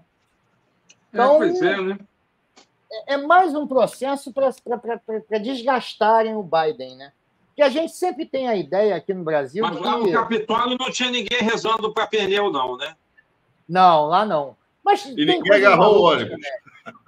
Ninguém segurou, ninguém montou no ônibus, nem botou o celular na cabeça para falar com os extraterrestres, isso aí não rolou lá. O americano não é animado, né, rapaz? Igual a gente não é, né? A gente adora a gente adora o negócio na rua, né, cara? Pode ser qualquer coisa. Tem um tumulto na rua, vamos lá, vamos ver. Sou contra, sou a favor, mas tem tumulto, vamos ver. Agora, aí eu fico pensando, né? Os Estados Unidos já tiveram... O Biden é o 4º presidente a sofrer uma investigação de impeachment, né? O primeiro foi o Andrew Johnson, mas isso lá no século XIX. Bill Clinton foi também. O Trump 2 vezes. E o Nixon, as pessoas sempre têm a imagem do Nixon por causa do Watergate, do negócio de impeachment. O Nixon, ele renunciou antes, cara. Ele não deu nem um mole pro azar de sofrer o impeachment. Ele saiu de cena antes. Mas a cueca estava inundada de batom ali, né? Não, porra. Mas eu digo assim, ali não era nem para preservar os direitos políticos, não foi a questão. Ele sumiu da cena política. Escapar da cadeia, e era para escapar da cadeia. Era para escapar da cadeia, né? Escapar da cadeia. Só agora, como registro rápido, antes da gente entrar no futebol também. Hoje, Bolsa bateu recorde. Recorde de pontuação, mais de 131 mil pontos. Todo mundo animado aí por causa da queda de juros aqui, da queda de juros lá nos Estados Unidos. Sempre bom lembrar, né? Que traçavam cenários aqui no Brasil. Eu me lembro dos economistas, né, no final do ano passado, dizendo que se o PIB brasileiro crescesse 0,5%, ia crescer muito esse ano. Vai fechar com mais de 3% de alta. Eles também previam uma bolsa também claudicante, inflação não ia ceder. Você vê realmente que, porra, com todas as dificuldades aí, com todos os entraves, esse governo está fazendo um trabalho direitinho, né? Recuperação da economia. Toda vez que o Copom baixa, o Campos Neto deve ficar numa tristeza, numa depressão. O que acontece com o Campos Neto, hein? O que está acontecendo? Ele está sendo... O Lula conseguiu, na verdade, colocar o cabresto dele? O que aconteceu? Ou você acha que a estratégia... que não tem jeito? Eu acho o seguinte, eu acho que não tem jeito. Assim, o crescimento é reversível, né? Exatamente, porque o crescimento é reversível, a inflação está baixando, e aí você também tem uma questão clara. Tem um empresário aqui no Brasil que quer voltar a crescer, sabe? Quer desenvolver, que quer investir. Para investir, você tem que ter uma taxa de juros mais realista. Você não pode se financiar para poder fazer nenhum investimento privado com uma taxa de referência na economia batendo 13% ao ano. Não faz sentido, né? Aí você tem a inflação caindo. Aí você vai ver o teu juro real, você fala assim, pô, é impossível praticar aqui. Então, acho que até mesmo o capital sinalizou para ele o seguinte, olha, está na hora de começar a baixar. A gente está perdendo o timing para baixar. Tem espaço para baixar. O único setor que realmente não suporta queda de juros é o rentista. Porra, que não gosta de investir em nada, deixa o dinheiro parado lá, quer tirar o dinheiro dele. Pô, melhor negócio do mundo. É um governo que nunca vai dar um calote. Não tem como dar. A gente tem... Gente, se você comparar os fundamentos econômicos do Brasil, relação dívida-PIB, déficit público, a gente tem números muito mais pujantes do que países da Europa, por exemplo. Sabe, a relação dívida-PIB aqui no Brasil é de 75%, 80%. Você vai no Japão, é 1,5 o PIB. Na Europa inteira, eles devem... E esse princípio de proteção rentista é a mesma lógica que estava permeando a política de preço de combustível, né? Onde, né, se privilegiava os ganhos da Petrobras para remunerar acionista. E houve uma mudança de paradigma agora, né, com o governo Lula, e agora isso também obviamente, também encontra eco na economia como um todo, né? Pois é. A verdade é a seguinte, em relação a essa política de preço. Tem que acompanhar o preço no cenário internacional. Cara, se realmente for uma empresa que só vise lucro, tudo bem, mas no caso da Petrobras, não, é uma empresa estratégica. E é estratégico a gente ter petróleo aqui no Brasil. Se dependesse dos neoliberais na década de 70, nem Petrobras a gente tinha, porque achavam que era uma bobagem explorar petróleo em água profunda. Eu me lembro disso também. Isso aí eu cheguei a viver. Roberto Campos, a Petrossauro, né? O avô aí do nosso querido Campos Neto, né? Eu me lembro dele no Roda Viva. Isso é uma bobagem, Petrossauro, vai ficar gastando dinheiro com exploração em água profunda. Se depender dessa gente, a gente nem pré-sal tinha achado. Né? Então a gente hoje tem. Por outro lado, o Maluf ele investiu, né? A Paulipetro, lembra? Lembro. Dinheiro a rodo. Investiu. Não dá para dizer que ele deixou de ser um visionário. Né? Vocês são muito justos comigo. Eu fui um bom governador em São Paulo. Bom prefeito. Fiz o meu. Ele morreu? Ele morreu? Não, hoje a gente está vivo, né? Está vivo. Ele está naquele limbo. Por incrível que pareça. Ele está naquele vivo limbo, e solto. Você não sabe se morreu ou está vivo. Ele está vivo e solto lá, por incrível que pareça. Sarney, outro dia eu estava pensando, eu estava tentando me lembrar, o Sarney morreu, aí eu vi o Sarney outro dia. Vivo, tá vivíssimo. Pois é, mas é a galera que está no limbo, você não sabe se morreu, se está vivo, né? Tem uma galera que vive assim, você não lembra, tem que parar para lembrar se está vivo ou não. O Sarney, a última vez que eu me lembro de ter visto o Sarney foi na posse do Lula, porque o Lula convidou ex-presidentes vivos, né? É verdade. A Lilian aqui, a Alice aqui. Afonso louco para falar do Fluminense, tá? Ele tá se coçando aqui para falar. A gente está falando de petróleo, de Arábia, então a gente já pode falar que o Fluminense está lá na Arábia Saudita. Está em parada, né? Vai lá. Lilian, beijo para todos, Botafogo no céu por a seleção brasileira. É verdade. Se você pegar o Botafogo do céu, o daqui é complicado fazer uma seleção, mas vamos lá. Vamos lá, Afonso. A palavra é sua. Conte-nos tudo sobre essa final. Bom, sabe essa final, né? O Fluminense, como você sabe, saiu do Rio de Janeiro na terça-feira, né? Uma festa belíssima que a torcida fez lá no aeroporto, no trajeto, milhares e milhares de pessoas lá, para chamar lá de Aeroflu, né? Uma grande saudação lá para desejar, né, as melhores vibrações para a equipe. A equipe chegou, se acomodou lá em Jeddah, né, na cidade lá da Arábia Saudita, e hoje fez seu primeiro treino, visando aí a participação no Mundial, né, vai jogar no dia 18 contra o vencedor de uma partida que se realiza amanhã, que é o Al-Ittihad da Arábia Saudita e o Al-Ahly do Egito, né? Esse time egípcio é um campeão africano que é um dos recordistas em participação no Mundial de Clubes, nesse formato. Ele está sempre conquistando o africano. O Al-Ittihad é o time da casa, sempre que se disputa o Mundial, um time do país que cedia, no caso, o campeão nacional. Então, o Al-Ittihad, campeão árabe, disputou contra o campeão da Oceania, ganhou, bateu por 3-0, amanhã esses dois se enfrentam.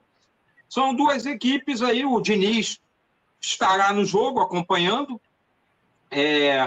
Imagina-se que o Al-Ittihad seja favorito, é um time que tem alguns estrelados que recentemente estão jogando no futebol europeu, mas tem o Romarinho também, o Romarinho dos Corinthians, tem o Marcelo Groi, goleiro ex-Grêmio, e um brasileiro que nunca jogou no Brasil, filho de estrangeiros, mas é de nacionalidade brasileira, chamado Coronado, parece que é um bom jogador.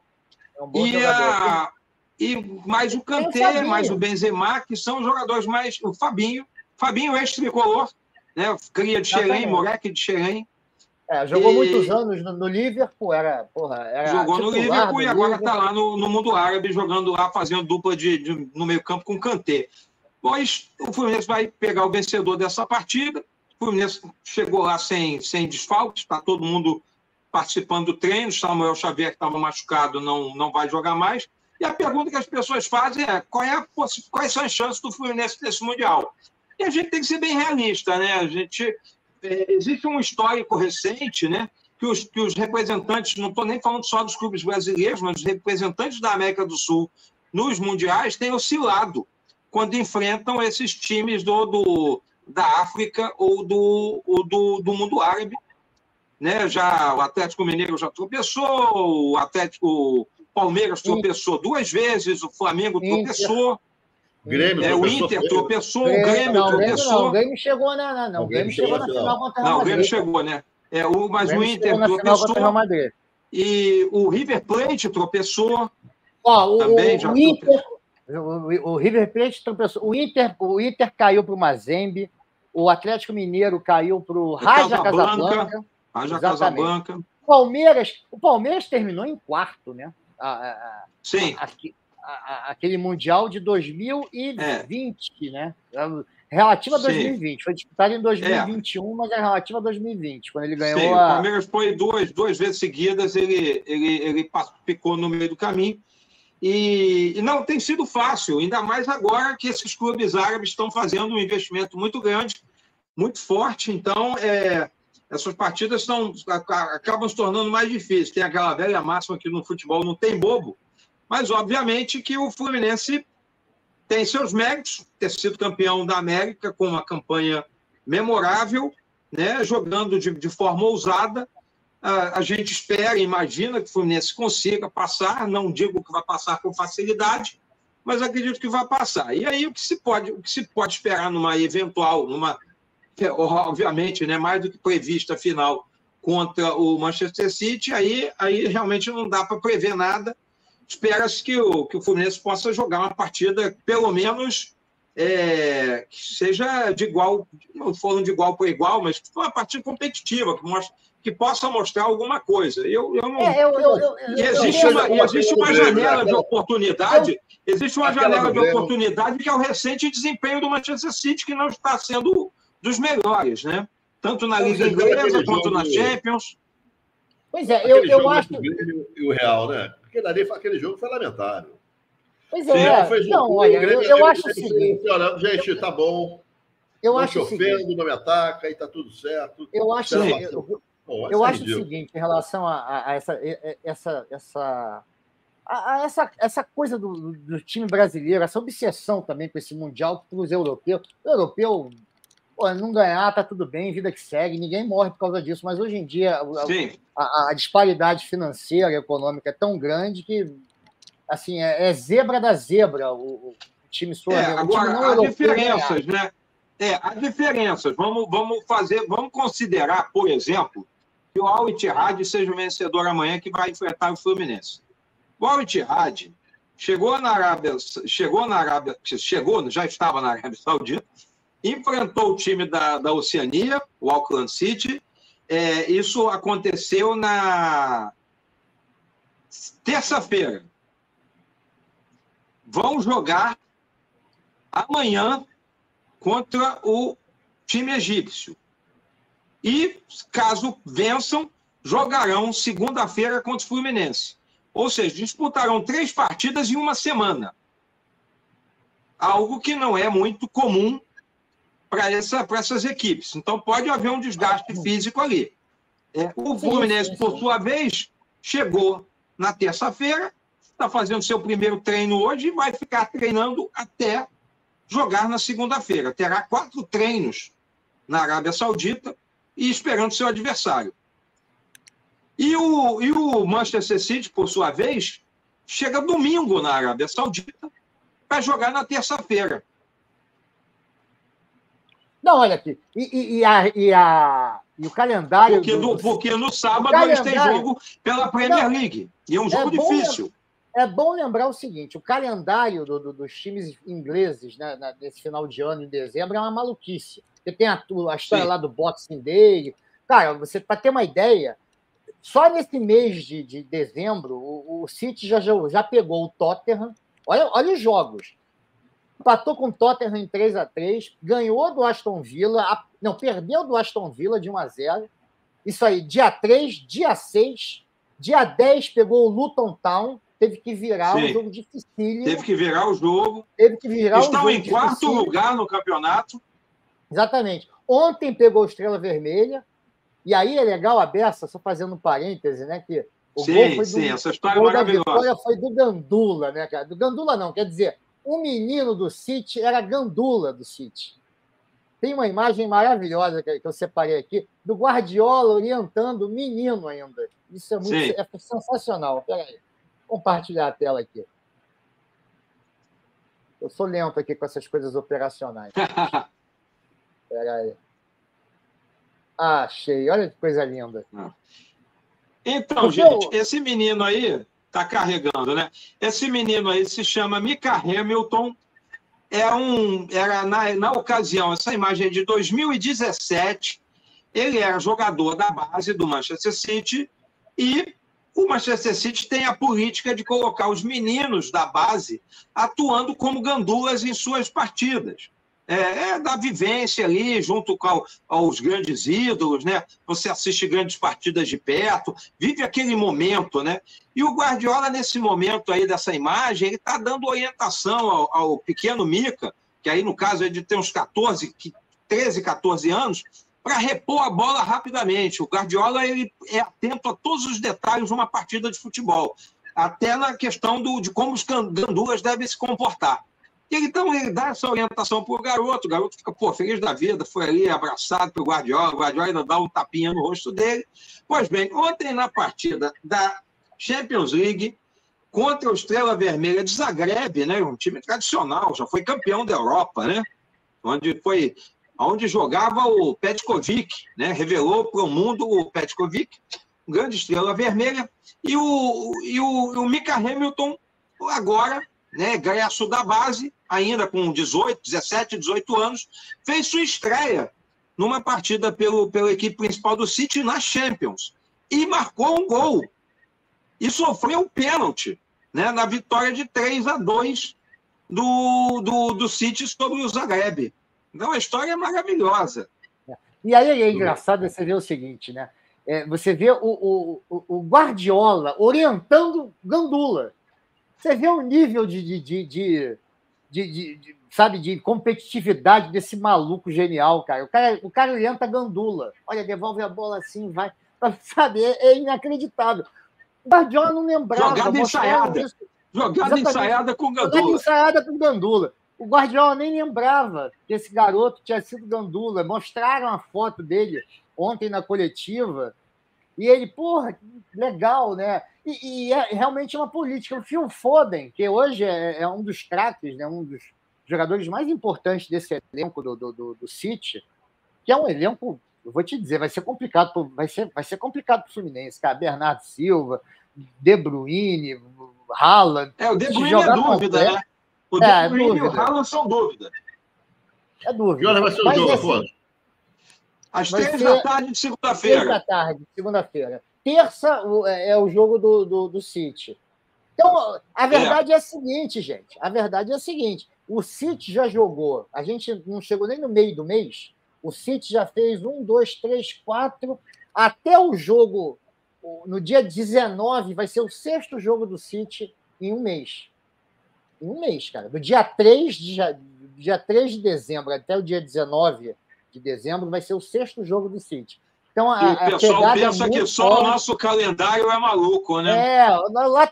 Lá você tem uma pré-temporada melhor, mas depois que o bicho pega, para time grande, que joga várias competições, é maluquice também, cara. Mas eles estão na metade da temporada, né? Eles estão na metade da temporada e tem um elenco, né? E tem um elenco. O que eu acho em relação Existem relatos, né, que nas finais dos clubes brasileiros, os sul-americanos em geral, que conseguiram chegar à final do Mundial contra equipes europeias, que faltava perna no segundo tempo para jogar contra os caras. Porque você está vindo aí numa temporada no Brasil, aí que está vindo. O Fluminense está vindo de 70 partidas ao longo dessa temporada. Somando Carioca, Copa do Brasil, Campeonato Brasileiro e Libertadores. 4 competições no ano, 70 partidas. Aliás, das quais Germancano fez 44 gols, não jogou em todas, para vocês terem uma ideia de como esse homem é uma máquina, nossa esperança na Arábia Saudita. Mas o City vem também de uma sequência de jogos grande, de uma maratona, mas estão com condicionamento ali no auge, porque estão no meio da temporada. É diferente essa nossa divergência, essa nossa discrepância em relação ao calendário internacional, já que faz tudo em função do que acontece lá fora. O calendário brasileiro deveria seguir essa lógica. Eu acho que a gente devia mudar o calendário aqui no Brasil e devia adotar o calendário europeu. É a única coisa que eu discuto. O problema daqui era o seguinte, é que você ia ter muito jogo nesse calor escaldante de verão, entendeu? Ia ser complicado. Mas o que eu acho, acima de qualquer coisa, é o seguinte. Eu acho que o Fluminense tem que fazer o jogo dele. Eu acho que o grande erro desses times é o seguinte. Tenho esperança, de repente, sabe, me defendo, fecho a casinha. Essa velha teoria que eu acho patética. Vai ser muito complicado. Fecho a casinha, vou no contra-ataque, meto um golzinho, depois eu seguro. Nessa, eu fico puto da vida, porque eu me lembro que aquele Santos do Ganso, do Neymar, foi fazer aquele jogo contra o Barcelona. Tentou jogar na retranca e tomou um passeio. Exatamente. Muricy foi lá, botou um zagueiro a mais, não resolveu nada, tomou um passeio. É melhor perder de 5-2. Eu acho, sinceramente. Mas com jogo, jogando bola, do que tomar de 4. Entendeu? Jogando todo acovardado lá atrás, tentando Jogando segurar, todo. E vai segurar. acontecer. Vou falar uma coisa, Se fizer isso. os pontos positivos, na minha opinião, os pontos positivos do Fluminense para esse jogo são duas figuras que eu considero que, se estiverem bem, podem fazer a diferença. Primeiro, o goleiro Fábio, experiente, o cara que tem vivência internacional, é um cara que acho que é um cara que não vai tremer. O outro é para Marcelo. Marcelo já viveu isso. Ele é um cara que carrega esse emocional tranquilamente. Ele é um cara que pode tranquilizar o time. O Cano é um cara também. Ele exerce uma liderança técnica ali e é uma referência para toda a equipe, com certeza. O Cano, acima de tudo, eu vejo assim. Ele é um cara que, se estiver jogando contra o City ou contra, sabe, Rosita Sofia, vai dar na mesma. Ele vai jogar mesmo futebol. Ele não vai ficar. Se ele tiver chance, ele vai marcar. Se ele tiver alguma chance. Você tem um garoto impetuoso que eu acho que não vai tremer, que é o João Kennedy. Acho que ele não vai tremer. Tem maluquinho também, né? Vai partir para dentro, é capaz dele partir para dentro. Eu não sei, cara. Eu não sei. Eu acho assim. A última equipe brasileira que conseguiu esse feito de ganhar o Mundial nesse formato foi o Corinthians, em 2012, contra o Chelsea. Mas o Chelsea, aquele Chelsea, não é nenhum modelo de ofensividade, né? Não, e vamos combinar que era o seguinte, era um outro cenário. Primeiro, a Libertadores era jogada no primeiro semestre. Então, o Corinthians ganhou no meio do ano. Tá? Sim, e aí, do meio do ano até o final do ano, quando foi o Mundial, o Corinthians abandonou o brasileiro, chutou o balde, foda-se o brasileiro, vou me preparar, vou condicionar os jogadores para chegarem na melhor forma possível para jogar contra o Chelsea. E naquele processo, aquele Chelsea que foi campeão, chegou no Mundial já eliminado da outra Champions, porque trocou de técnico, trocou o Rafa Benítez, saiu gente à beça do time, era um outro time. Era um outro time do Chelsea. E aí o Corinthians fez. A torcida do Corinthians fez diferença, né? Aquilo nunca aconteceu. De você também invadiu, do Corinthians fez invadiu. Os caras conseguiram lotar o estádio do Japão. Porque era diferente, cara. Porque era diferente. Você tinha 6 meses para se programar. Como a Libertadores aqui seguiu o calendário sul-americano, a Libertadores terminava em junho. Aí, Mundial em dezembro. Quantidade de corintianos. E aí você não consegue, tendo do ponto de vista da torcida do Fluminense, você tem um mês, pouco mais de um mês, para planejar uma viagem para a Arábia Saudita, que não é uma viagem barata, né? E é um país que, vamos combinar, né? Eu não sei se vocês souberam dessa história, mas o Romerito, né, que é um antigo ídolo do Fluminense, né, campeão brasileiro de 84, muito querido da torcida, fez o gol do campeonato decisivo do Campeonato Brasileiro de 84. O Romerito, ele está sempre. Ele mora no Paraguai, ele é paraguaio, mas ele está sempre aqui, vem sempre ao Brasil, vem sempre ao Rio, acompanha o Fluminense em várias partidas importantes, está sempre no meio da torcida, é uma figura muito querida. E perguntava para ele se ele ia para a Arábia para ver o Fluminense no Mundial. E ele falou, o Romerito, que é um bom vivão, um boêmio, falou assim: eu não vou para a Arábia, lá não pode beber.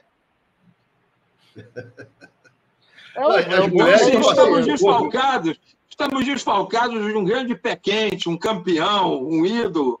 Não pode beber, o Merito agora não joga mais bola, só quer saber da lourinha. E aí não vai. Muito bom. É isso. Assim, eu como rubro-negro, assim, eu como jornalista, sabe, centrado, feliz da vida, eu torço para, sabe, que vença o melhor, que o Fluminense tenha um bom resultado. Eu, como rubro-negro, não vou mentir, não, né? Vou secar. Mas, cara, se o Fluminense ganhar, vai ter todos os méritos. Eu acho o seguinte.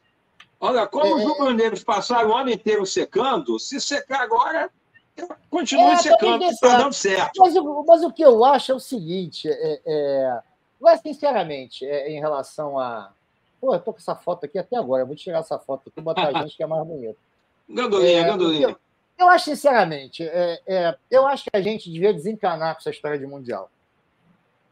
Eu acho que sempre foi um torneio que nunca teve muita credibilidade. O Flamengo ganhou, esses times... Cara, é legal e tudo, mas a gente tinha que dar importância para eles que os europeus dão.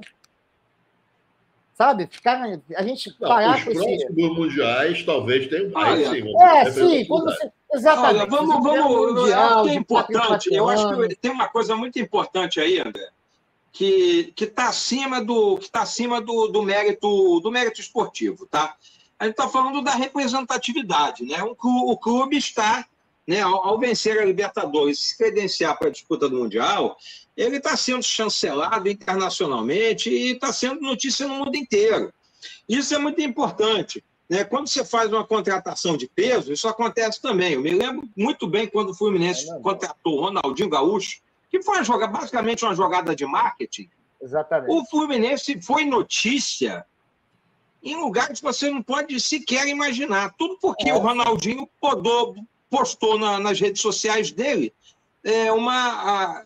com a camisa do Fluminense. Se vocês imaginarem quantos seguidores o Ronaldinho Gaúcho tem, isso dá a dimensão do que o Fluminense ganhou só em termos de representatividade, visibilidade e marketing.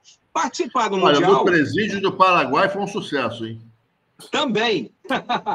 Também. Mas isso, a presença no Mundial é muito mais positiva do que uma contratação, entendeu?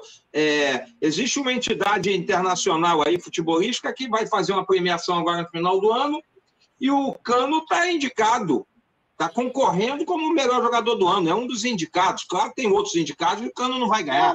Mas ele está sendo citado, ele está sendo lembrado. Sim. O Diniz está sendo indicado como treinador.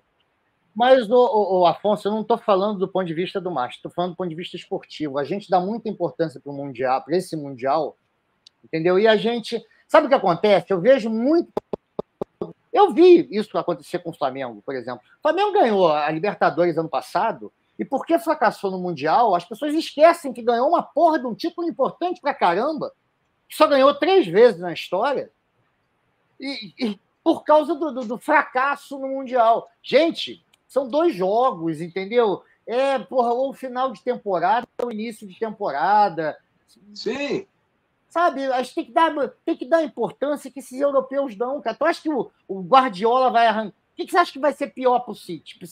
Digamos, se o Guardiola tiver que escolher uma desgraça para acontecer, ele cair na fase de grupo da Champions agora ou cair no Mundial?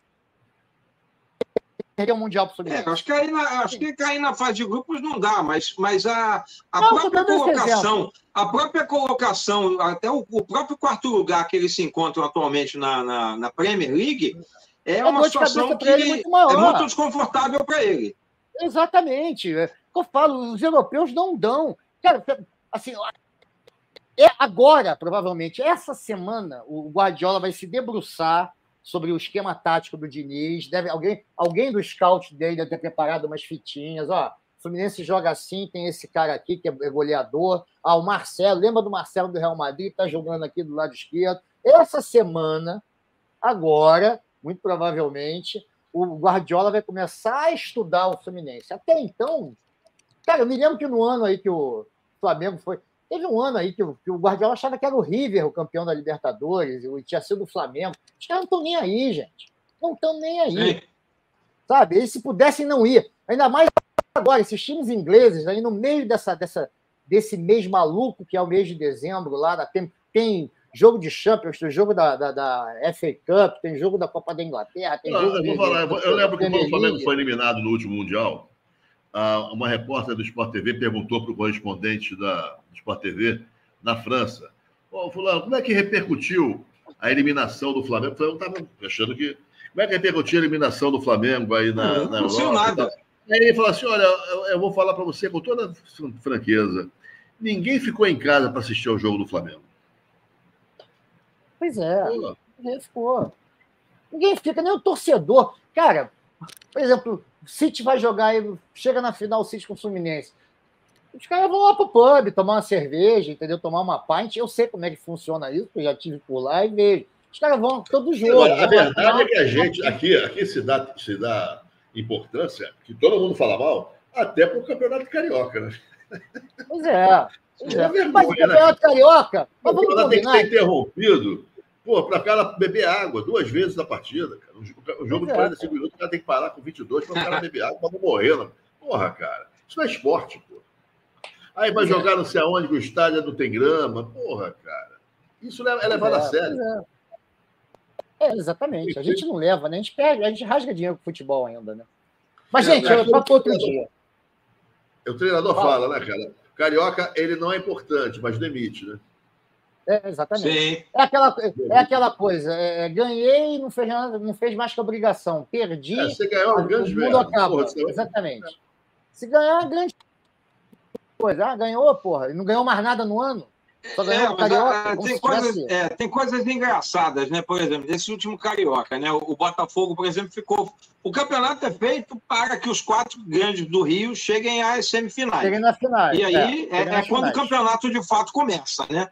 Aí, esse ano, o Botafogo ficou fora.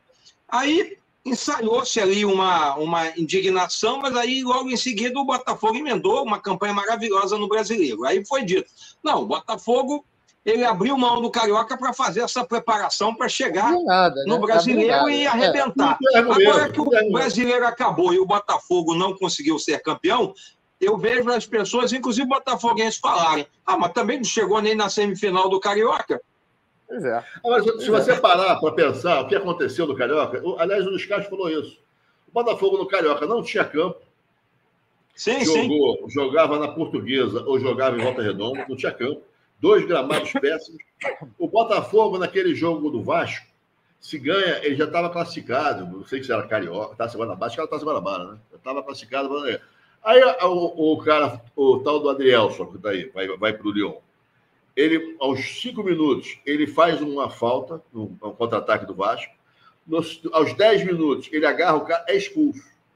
Nesse lance, esse lateral direito, que é o Rafael, debate lá com o cara do Vasco. Com um pênalti que o juiz marca, inclusive depois volta atrás. O suposto pênalti do Carne. O juiz marcou o pênalti. O Rafael tem uma reação estúpida, dá um soco no cara, é expulso também, e o pênalti é anulado. O Botafogo, então, no primeiro tempo, fica sem 2 jogadores contra o Vasco. O Vasco, naquele momento, estava fodido. Aí o Vasco consegue fazer o primeiro gol aos 38 e o segundo gol aos 42, ganhando de 2-0. No segundo jogo, o Carli, que tinha voltado nesse jogo às pressas, porque ele estava contundido, vai marcar o cara do Flamengo, um pontinho esquerdo do Flamengo, esqueci o nome dele. O cara vai entrando, vai empurrando, o cara vai voando, o cara faz o gol. O Botafogo perde 2 jogos e aí não se classifica. Foram 2 jogos praticamente acidentais. E até então ele poderia, até aquele jogo do Vasco, ele poderia se classificar perfeitamente. Seria o primeiro classificado. Ou seja, não são parâmetros para você falar se o time é muito bom ou se ele é muito ruim. Não são. O Carioca não é parâmetro hoje para nada. Como a vitória que o Botafogo encaminhou ali, não sei quantas vitórias no Brasileiro, também não estavam dentro do que era previsto, do que era possível. O Carioca há anos, assim, durante um bom tempo, era um engano que eu gosto. O time ia bem no Carioca, chegava no Brasileiro, não estava para cair. Se tem um campeonato estadual que é parâmetro, esse é o Paulista, né? Porque no último Paulista o Santos flertou com rebaixamento, quase foi rebaixado no Campeonato Paulista, e esse ano ele foi rebaixado no Campeonato Brasileiro. E por isso mesmo está fora da Copa do Brasil. Vai ter por isso mesmo está fora do Brasil. Vai ser complicação. E foi esnobado, e foi literalmente esnobado por um treinador que está no Juventude. Pois é, exatamente. Como é que é o nome dele? Gustavo Carpini. Carpini, que era do Água Santa, que chegou na final. Que era do Água Santa, que eliminou o Santos, né? Fez um belíssimo campeonato paulista, foi vice-campeão paulista. O Carpini é um técnico de ascensão, né? Um nome realmente a se prestar atenção nos próximos anos. Ele, quando termina o Campeonato Paulista, ele fica sem trabalho, porque o Água Santa não tinha calendário, só teria calendário agora na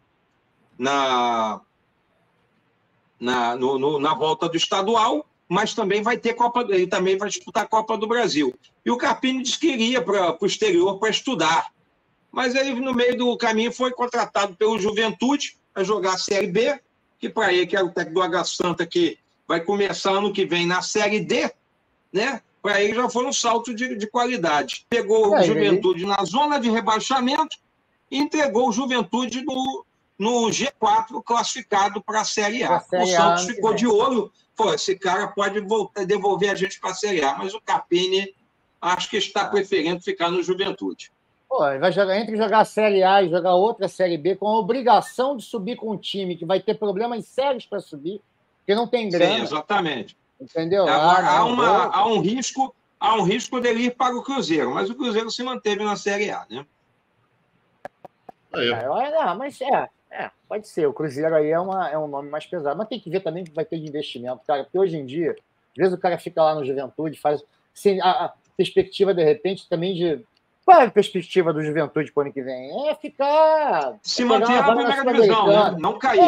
Não cair. Se beliscar uma vaguinha na Sul-Americana, ótimo, porra. Isso. Solta fogos e abre champanhe. Mas, gente, 1h58 de live. Vamos deixar... Terça que vem, o Afonso vai voltar aqui ou feliz da vida ou deprimido, porque porra, já vai ter rolado o jogo do Fluminense. Eu espero, pelo Afonso, que feliz, sabe, com a perspectiva de final. A gente volta a falar... Se eu estiver muito feliz, eu talvez esteja em estado de ressaca permanente, desde segunda à tarde. Mas você toma uma talvez glicose... esteja impossibilitado, impossibilitado de a gente vai entender. Porra nenhuma. Toma uma glicose, toma uma dose de glicose, outra de vergonha na cara e vem falar do Fluminense aqui com a gente, aqui na semana que vem. Não só do Fluminense, tá devendo umas pautinhas de música aí, mas a gente vai conversar. Pois é, eu ia levantar aqui uma bolinha aqui sobre música, mas já com a avançada hora a gente deixa para uma outra ocasião. Deixa para terça. Lembrando que segunda-feira tem Cone do Silêncio, a gente vai fazer uma retrospectiva, espero que o Afonso esteja com a gente. Aí eu acho que vai ser mais difícil, porque vai ser o dia do jogo. Essa é bem difícil. Esse eu acredito que ele vai fazer um forfé. Mas vamos falar da retrospectiva agora desse ano 2024, de 2023, o que teve de melhor e a expectativa aí na indústria musical para 2024.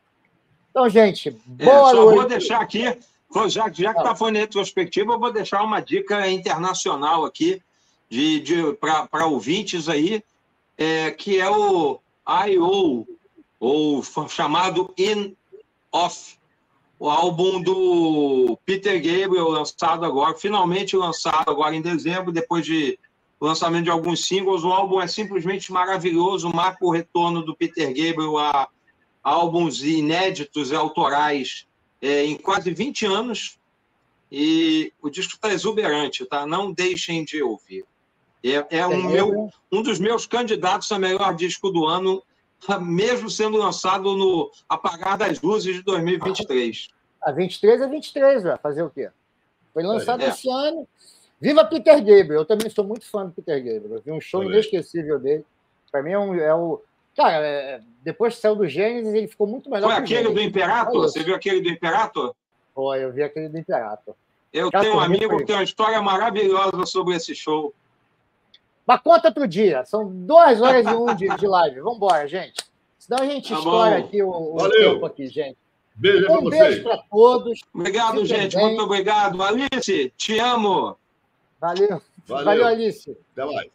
Tchau, tchau. Até mais.